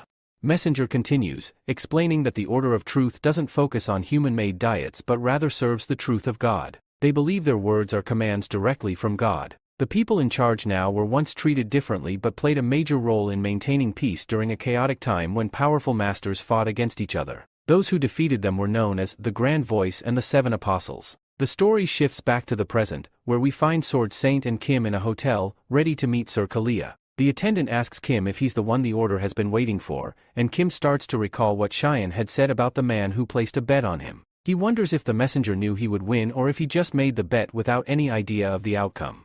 Then, both Sword Saint and Kim begin following the man. At this point, the guy says, please wait here for a moment. Sir Kalia is about to arrive. That's when the Sword Saint responds, I knew it. This guy was definitely going to make us wait. Then Kim asks the Sword Saint, have you met Sir Kalia before? To which the Sword Saint replies, no, I've never met him before. Hearing this, Kim is genuinely surprised. He says, wait, so you re-meeting him for the first time too? The Sword Saint explains, I have spoken to him before, but we never met face to face. All our conversations have happened over the phone. Then Kim asks, okay, tell me one thing. Do you know about the Grand Voice? Sword Saint answers, the Grand Voice. I believe it must have appeared when the largest monster showed up. Kim asks again, have you ever met the Grand Voice in person? The Sword Saint replies, no, I've never met him. But yes, I have seen him, from a distance. Right then, someone enters and says, it's a pleasure to meet you all. This is actually our first face-to-face meeting, isn't it? Sword Saint replies, so you the one who invited us here. And that's when we finally learn the truth about Kalia. Sir Kalia isn't actually a Sir by gender. She's a woman. Sword Saint says, so you're the one who made us wait for so long? Kalia responds, I'm sorry. Before appearing in front of you, I was preparing my body. Anyway, let's get to the reason why you've been called here. Kalia then introduces herself to Kim. My name is Kalia. I believe in the order of truth, and my mission is to spread God's word across the world. She asks, your name is Kim Chosen, right? Thank you so much for coming here. Kim, still a bit shocked, asks, by the way, how do you know me? Kalia replies, I think any misunderstanding between us needs to be cleared. You recently participated in the academy competition, right? One of our people saw you there and told me about you. That's how I came to know about you. He told me that you were incredibly talented and great at what you do, so I decided to invite you here. Kim responds, that's it? That's the reason I was invited? I thought it would be something really big. Then, getting straight to the point, Kim asks, tell me your true motive. Why did you really invite me here? That reason doesn't seem enough. Kalia says, I thought you would believe me no matter what I say.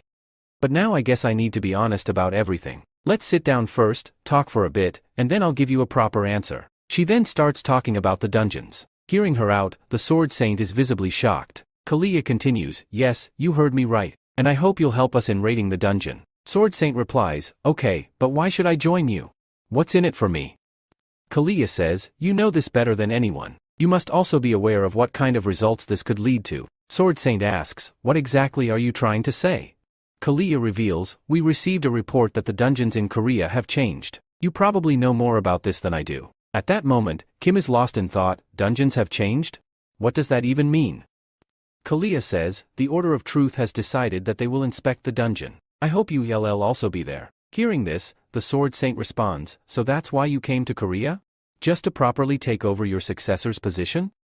To that, Kalia replies, exactly the kind of remark I expected from the Sword Saint. She realizes that the Sword Saint has already seen through all her tricks. He calmly says, if you name-drop the Order of Truth, do you think I'll just go along with it blindly? Kalia asks him directly, then tell me this, will you help me? The Sword Saint answers, that depends. What do you have to offer me in return? Kalia smirks and says, honestly, looking at you, I doubt I could offer you anything worthwhile. And judging by your appearance, it doesn't seem like you even need anything. Then she pauses and says, but wait. I heard your granddaughter has opened an academy. The moment those words leave her mouth, the Sword Saint's expression darkens. His anger flares. He releases his killing intent into the surroundings, and it begins to spread like a chilling fog. Kim, standing nearby, feels his body freeze completely. In his mind, Kim thinks, so this is the Sword Saint's aura.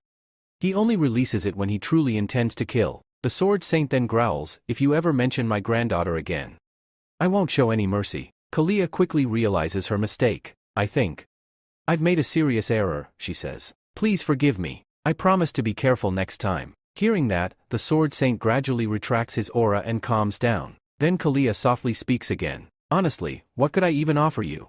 Instead, let me hear your offer. The Sword Saint chuckles, that's rich. You expect me to trust you? With no evidence or proof?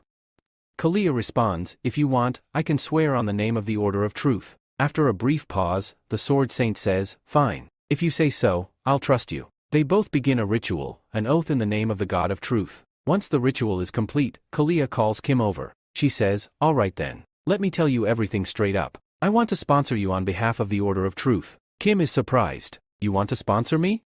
But I'm already part of an academy. Kalia clarifies, I don't want you to leave that academy. I just mean, wherever you are, we want to support you. Kim nods slowly. So this is your version of a sponsorship, huh? There's definitely a reason behind this. Why do you want to do this? Kalia answers calmly, I don't want anything in return. We just want a good relationship between you and the Order of Truth. Kim replies, so that's your motive. But what if I refuse? Kalia says, then we can't do anything about it. At this point, the narrator tells us something important. No matter how distant two stars may seem, eventually they will find a way to connect. Kim thinks to himself, they're offering all this for free right now. But I know, sooner or later, they'll want something in return. He says, your proposal is actually quite good. It's attractive. But before I give my answer, I want to ask a few questions. Kalia smiles. Of course, ask anything. I'll answer everything honestly.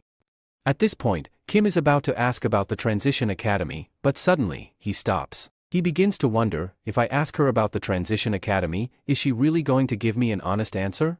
And even if she lies, how would I even know?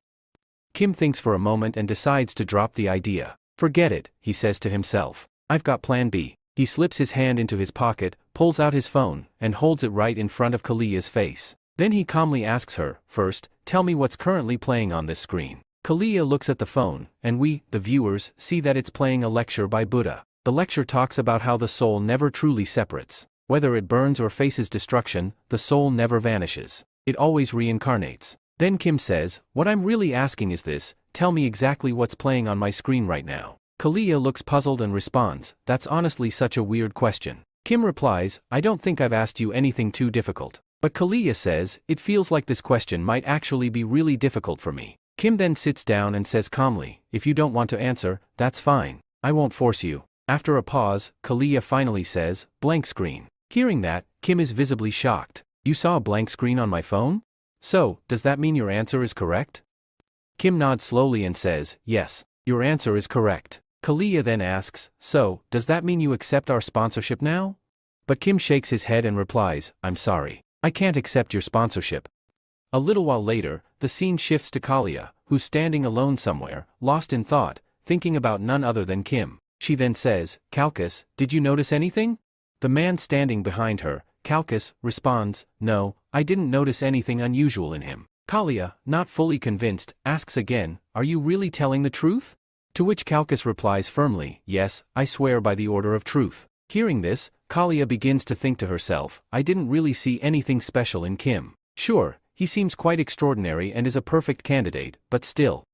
Something felt off. Especially when he suddenly held his smartphone up to my face, I had no idea what he was doing. And now, I'm having a strange feeling. I think I should report this to the apostle. Out loud, she tells Kalkus, alright, here's what you'll do, keep an eye on Kim. Any changes inside the dungeon, report them to me as soon as possible. Then she asks him, what's the current status with the heroes? Kalkus replies, I haven't spoken with the Dark Saint or the Soul Saint yet. And as you probably already know, they haven't been seen for quite some time. The scene then shifts to Sword Saint, who's speaking with Kim. So, why did you reject Kalia's offer? He asks. Kim replies plainly, I didn't like it. The Sword Saint narrows his eyes. What do you mean by that? Kim, thinking internally, says to himself, I'm not entirely sure what the order of truth really is. But I do know one thing, Kalia doesn't know anything about the Transition Academy. I also need to be cautious around those who seem to have a strong influence over me. The Sword Saint continues, so, you prefer Cheyenne's academy more? Kim answers, of course. Besides, where else would I find a girl as honest as Cheyenne? Then Kim asks him a question. Sword Saint, I want to know, what exactly is the change occurring inside the dungeon? Sword Saint explains, when the magic inside a dungeon starts increasing, the difficulty level also rises. And when changes happen, either the dungeon gets promoted in rank, or its closing time decreases significantly. Kim follows up, so when exactly does this happen? Sword Saint replies, it's a phenomenon that occurred long before you were born, back when dungeons first started appearing in the world. Kim is stunned. Wait, Kalia said that this isn't over yet. So, does that mean the dungeon's closing date is near? Sword Saint calms him down. You don't need to worry, Kalia misunderstood. That disaster was dealt with a long time ago. Kim nods. Alright, fair enough. But where are you heading now? Sword Saint replies sternly, you don't need to know. He then warns Kim, and hey, if you try anything funny with Cheyenne, I'm telling you right now, I won't spare you. Kim completely misinterprets this. Are your words acknowledging me? Sword Saint gets even more annoyed. No, that's not what I meant. It means I'm going to keep an eye on you. Kim smirks and teases him, but how will you keep an eye on me if you're heading far away? At this, Sword Saint's face contorts with frustration. Internally, he's cursing Kim, and he's visibly starting to get angry, so much that flames begin emerging from his hands. Kim casually walks away, saying, alright then, good night, Sword Saint. The Sword Saint mutters, he's really getting on my nerves. Kim, in his thoughts, reflects, every time I joke around, he gets serious and starts showing off his strength. I need to get stronger, strong enough to face him head on. We then see Kim arrive at the academy. Cheyenne greets him. So, you're finally here, but where's grandfather? He left with you, didn't he? Kim replies, yes, we came together, but he left midway for some work. Cheyenne looks worried. He didn't say anything? Kim shakes his head. No, not really. He then asks, are you worried about him? Cheyenne apologizes. Sorry. My grandfather tends to get angry easily. Sometimes, he even lashes out. Please don't judge him too harshly. Kim replies, even if the Sword Saint doesn't have the best temperament, he hasn't done anything wrong. And if he wants, he can change too. And well, if something does go wrong, he might just kill me. Kim then thinks to himself, what am I even saying? Meanwhile, Cheyenne is smiling and says, "Thank you," blessing him warmly. Kim hears her thanks and suddenly feels a strange sensation, awkward, maybe even a little emotional. Cheyenne adds, "I think you really need money." Kim responds, "Yeah. I do, but how do you know that?" She laughs. "Because even during training or while roaming around, you keep repeating, 'I need 1 million. I need 1 million. Kim looks confused. "Really? I don't remember saying that." Cheyenne smirks, "You seriously don't remember?" Kim blinks. "Actually, maybe I do." Then he thinks to himself, money isn't such a big deal now. Kalia already gave me 1 million yen. With that, I can pay off all my debts. But his smile fades. The money came. And it's already gone. He sighs. "I have to give lectures now. My free pass is about to expire. And worst of all, I still need to buy a weapon. How am I going to manage all this?" At this point, Cheyenne says, "I thought you were in urgent need of money. That's why, after you left, I got a message on this phone, and I figured it would be perfect for you." Kim replies, "Perfect for me? What does that even mean?" Then we're shown that the 24th Dungeon Sweep Contest is about to begin. Kim, confused, asks, "Dungeon Sweep Contest? What even is that?" But then, Kim sees the prize money, and he's absolutely stunned. The winning prize is a whopping 3 million. Immediately, he asks Cheyenne, "Okay, but what exactly do you have to do in this contest?" Cheyenne explains, "There's not much to it. You just have to clear as many dungeons as quickly as you can." Kim asks, "If it's that simple, then why is there so much competition?" Cheyenne replies, "Because people don't bother going into dungeons where they don't make money." Kim nods, "Yeah, that actually makes sense." Then he starts thinking, back in the day, awakeners used to raid dungeons even without getting paid. But today's hunters, they only care about their own profit. Cheyenne continues explaining, "Most people avoid these dungeons because the reward is too low, and usually the monsters inside are low rank. But if no one clears them, eventually a dungeon break happens. And it doesn't matter whether the monsters are low or high rank, because for an average person, even a low-rank monster is dangerous. To tackle this, the government issued an order, eliminate all low-rank monsters as soon as possible." Then we're shown an example. On one side, there's a level 50 pro hunter. On the other, a level 2 low-rank goblin. The goblin looks at the hunter and asks, "Are you really going to kill me?" Hearing that, even the pro hunter feels a bit guilty and flustered. Because of situations like these, the government introduced a new system. Kim responds, "So, this method is called the dungeon concept, right?"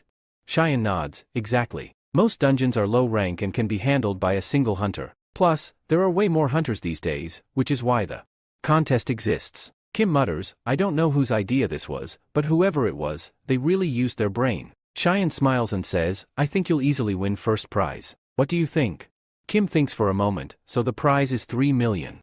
There's no way I'm letting this go. Not just for the money, this will also help me level up. I have no reason not to enter this contest." He confidently says, "All right, I'm in." Cheyenne smiles, "I knew you'd say yes." She adds, "All right, I'll go ahead and register you." Meanwhile, Kim starts thinking, "I never asked her for help, and I definitely didn't say I needed money, but she still went out of her way for me. That means a lot. She isn't even telling me directly, but I know she must have done a lot of research for this." Suddenly, Kim gets chills, goosebumps all over. He mutters to himself, "This time, I'll need to be more prepared. Last time, that Limon Cheel showed up out of nowhere and gave me a tough fight. I can't take chances this time." Cheyenne encourages him, "I think you're going to work really hard again today, right?"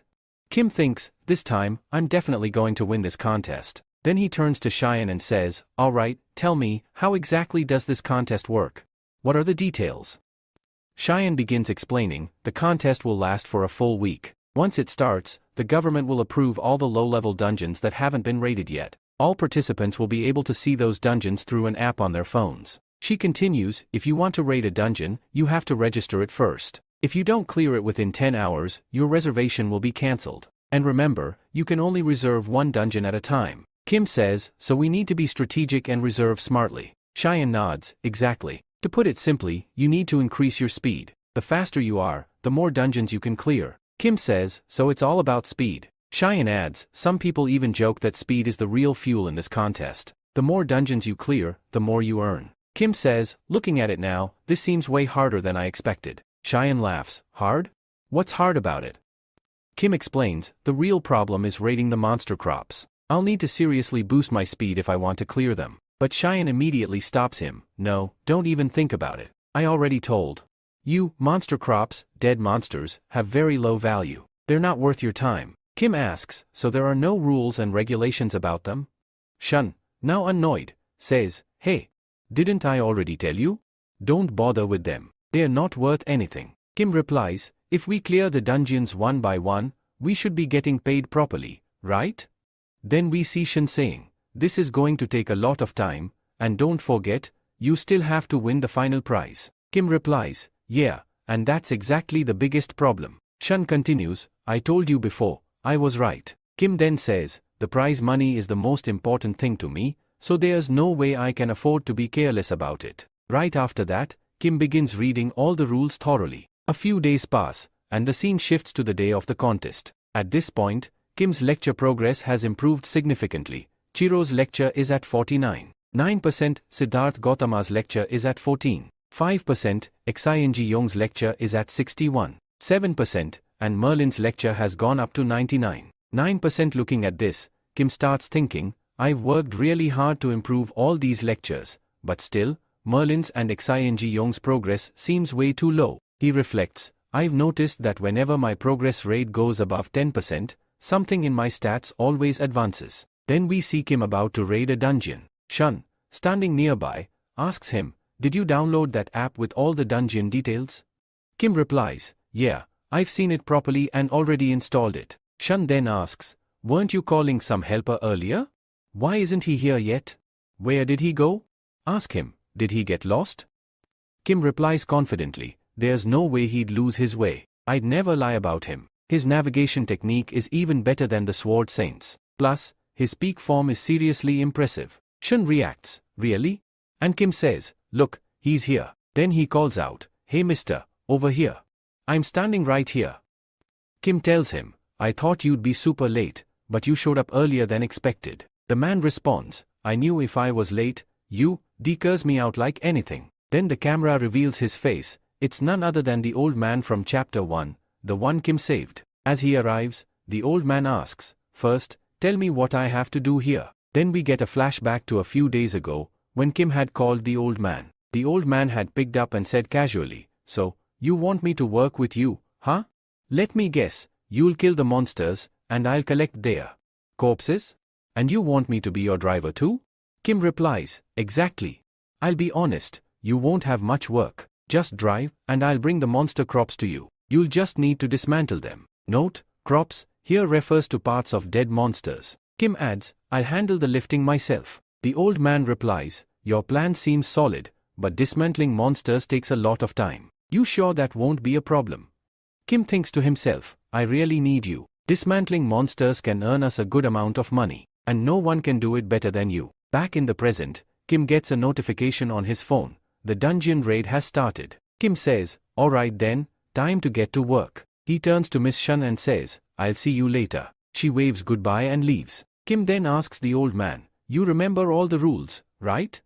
The old man nods, "Yeah, I memorized everything you told me." Then Kim sits in the truck and says, "You know we've got to clear these dungeons at high speed. So, we'll need fast driving too." He explains, "In this contest, we have to focus on just two things: how quickly we clear the dungeon and how quickly we reach the next one." Kim continues, "Most of the dungeons are 1-star or 2-star level. Of course, their shape and size may vary, but what really matters is how fast we can clear them." He then hands his phone to the old man. The old man asks, "What's this?"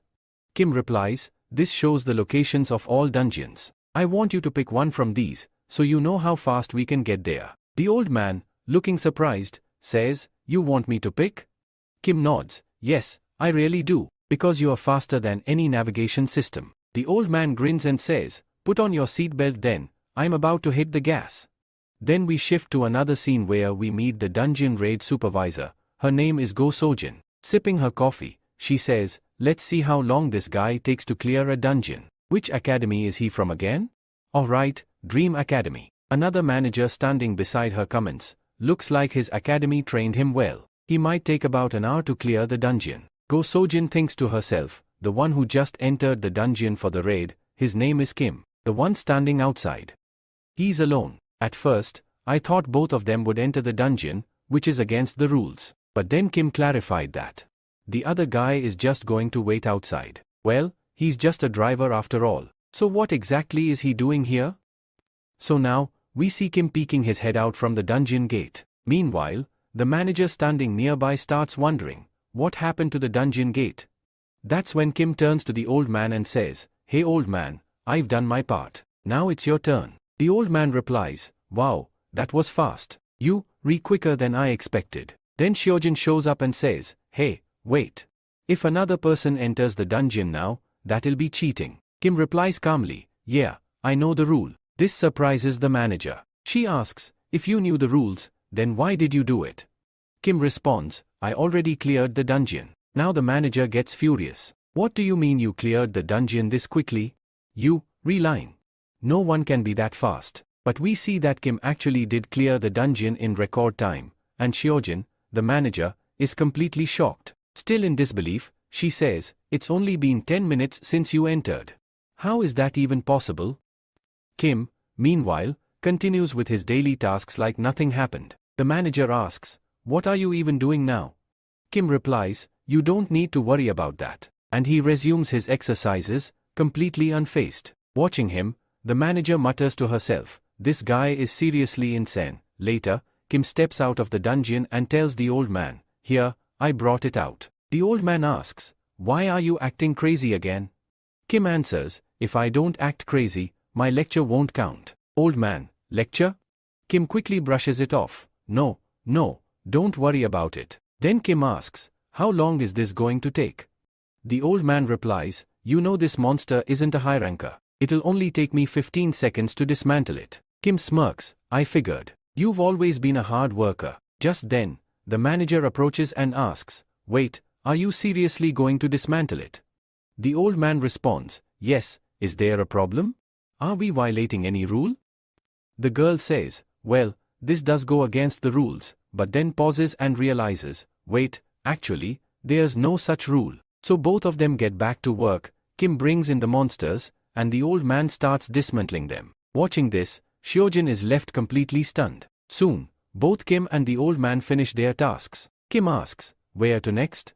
The old man replies, "Let's head to the next one. It's not far." But we see the manager, still frozen in disbelief, thinking, "What did I just witness?"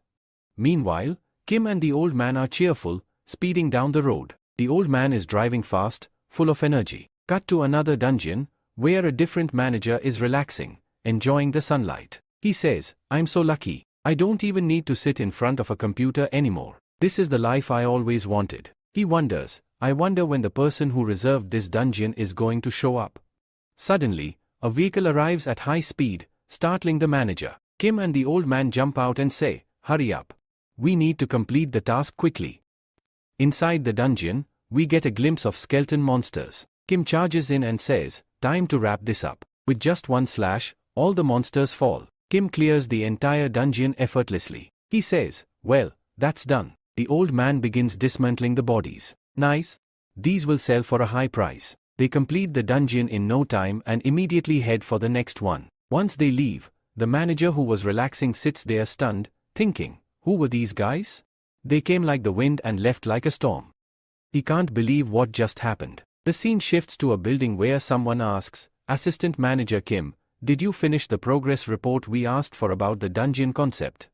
Kim replies, "Yes, I've completed it. It's on your desk." The person checks the file to review everyone's progress. He reads the names and their stats, then he sees the name, Lee Seoin, and notes, "She cleared 16 dungeons today. She might be in first place. But surprisingly, she's in second place." The reviewer is shocked. "Wait, second place? That means someone cleared more than 16 dungeons today?" Then we find out, first place goes to Kim Sojio. He didn't just clear 17 dungeons. He cleared 32 dungeons in a single day. The reviewer is stunned. "Assistant Manager Kim, could you come here for a second?" Kim replies, "Is there a problem?" The man says, "Look at this report. Someone actually cleared 32 dungeons today. Is that even possible?" Then the scene shifts to Manager Kim. He admits that in the beginning, he was also very suspicious. But he personally went and investigated the situation. What he found out was surprising. It was completely fair. He then explains that the speed at which this guy is clearing dungeons is actually very impressive. The dungeon observers, basically the managers, also confirmed that Kim had cleared a dungeon in just 10 minutes. Hearing the 10 minutes part, the other guy is visibly shocked. He says, "That doesn't even make sense. Even if it's just a 1 or 2-star dungeon, it still takes at least 30 minutes for a regular hunter to clear it. The director then questions, is it possible that someone helped him? Kim replies, I thought the same, but I was there personally, there was no rule breaking. The director presses further, then tell me, which academy is he from? Manager Kim answers, he's from Dream Academy. It's a small hunter academy located in Seolimping district. The director responds, Dream Academy, that sounds familiar. Kim suddenly remembers and says, oh, right. That's the academy run by the granddaughter of the Sword Saint. Both of them look at each other in shock. Then one of them says, check once, did the Sword Saint register him himself? Kim replies, alright, I'll check it right away. The scene now cuts to Lee Seoyeon, who is being scolded by someone. That person says, I think you missed the first place today. Seoyeon replies, I'm sorry. This won't happen again. But the person continues, what's the point of saying sorry now? You didn't get first place, and you know how embarrassing that is for our academy. Seoyeon lowers her head and promises, I'll work harder from now on. The person then mocks her, do you really think clearing 32 dungeons in a day is easy? Seoyeon silently wonders to herself, could I clear a dungeon in just 10 minutes? Then she thinks again, no, not at all. Even if I did, the distance between the dungeons would waste too much time. The man continues, I'm sure someone helped him. Then he looks at Seoyeon and says, just keep doing what you're told. Seoyeon silently thinks, judging by his reaction, it feels like a new opportunity is coming for me. Maybe, he's about to change the rules. The man suddenly asks, do you think I'd stoop so low? We're then told his name, Lee Sukman, an A-rank hunter, the headmaster of East Academy, and also Seoyeon's father. He tells Seoyeon, don't think like that. It's disgusting. This world only cares about one thing, the result. Who wins, who gets the advantage. Everything else is irrelevant. He then asks, are you still thinking about Jin-soon? Seoyeon quickly says, no, I'm not. Her father responds, Jin-soon, he was crazy. He never cared about himself. Then he warns her, don't ever act like him. Seoyeon nods, of course, father. I won't. She leaves the office, but memories of Jin-soon resurface. She remembers Jin-soon saying, even if you become a pro hunter, you must keep your heart guarded, never get attached to anyone. She would laugh and say, there you go again with your crazy talk. Every pro hunter works only for money. But Jin-soon would insist, even if the world changes, we shouldn't. Just wait, when your brother becomes a pro hunter, he'll win everyone's heart. That's when we learn that Jin-soon was her brother. Seoyeon had laughed back then and teased, I beg you, never say these things out loud again. People will mock you. She had warned him, if you speak like this in front of others, they'll embarrass you.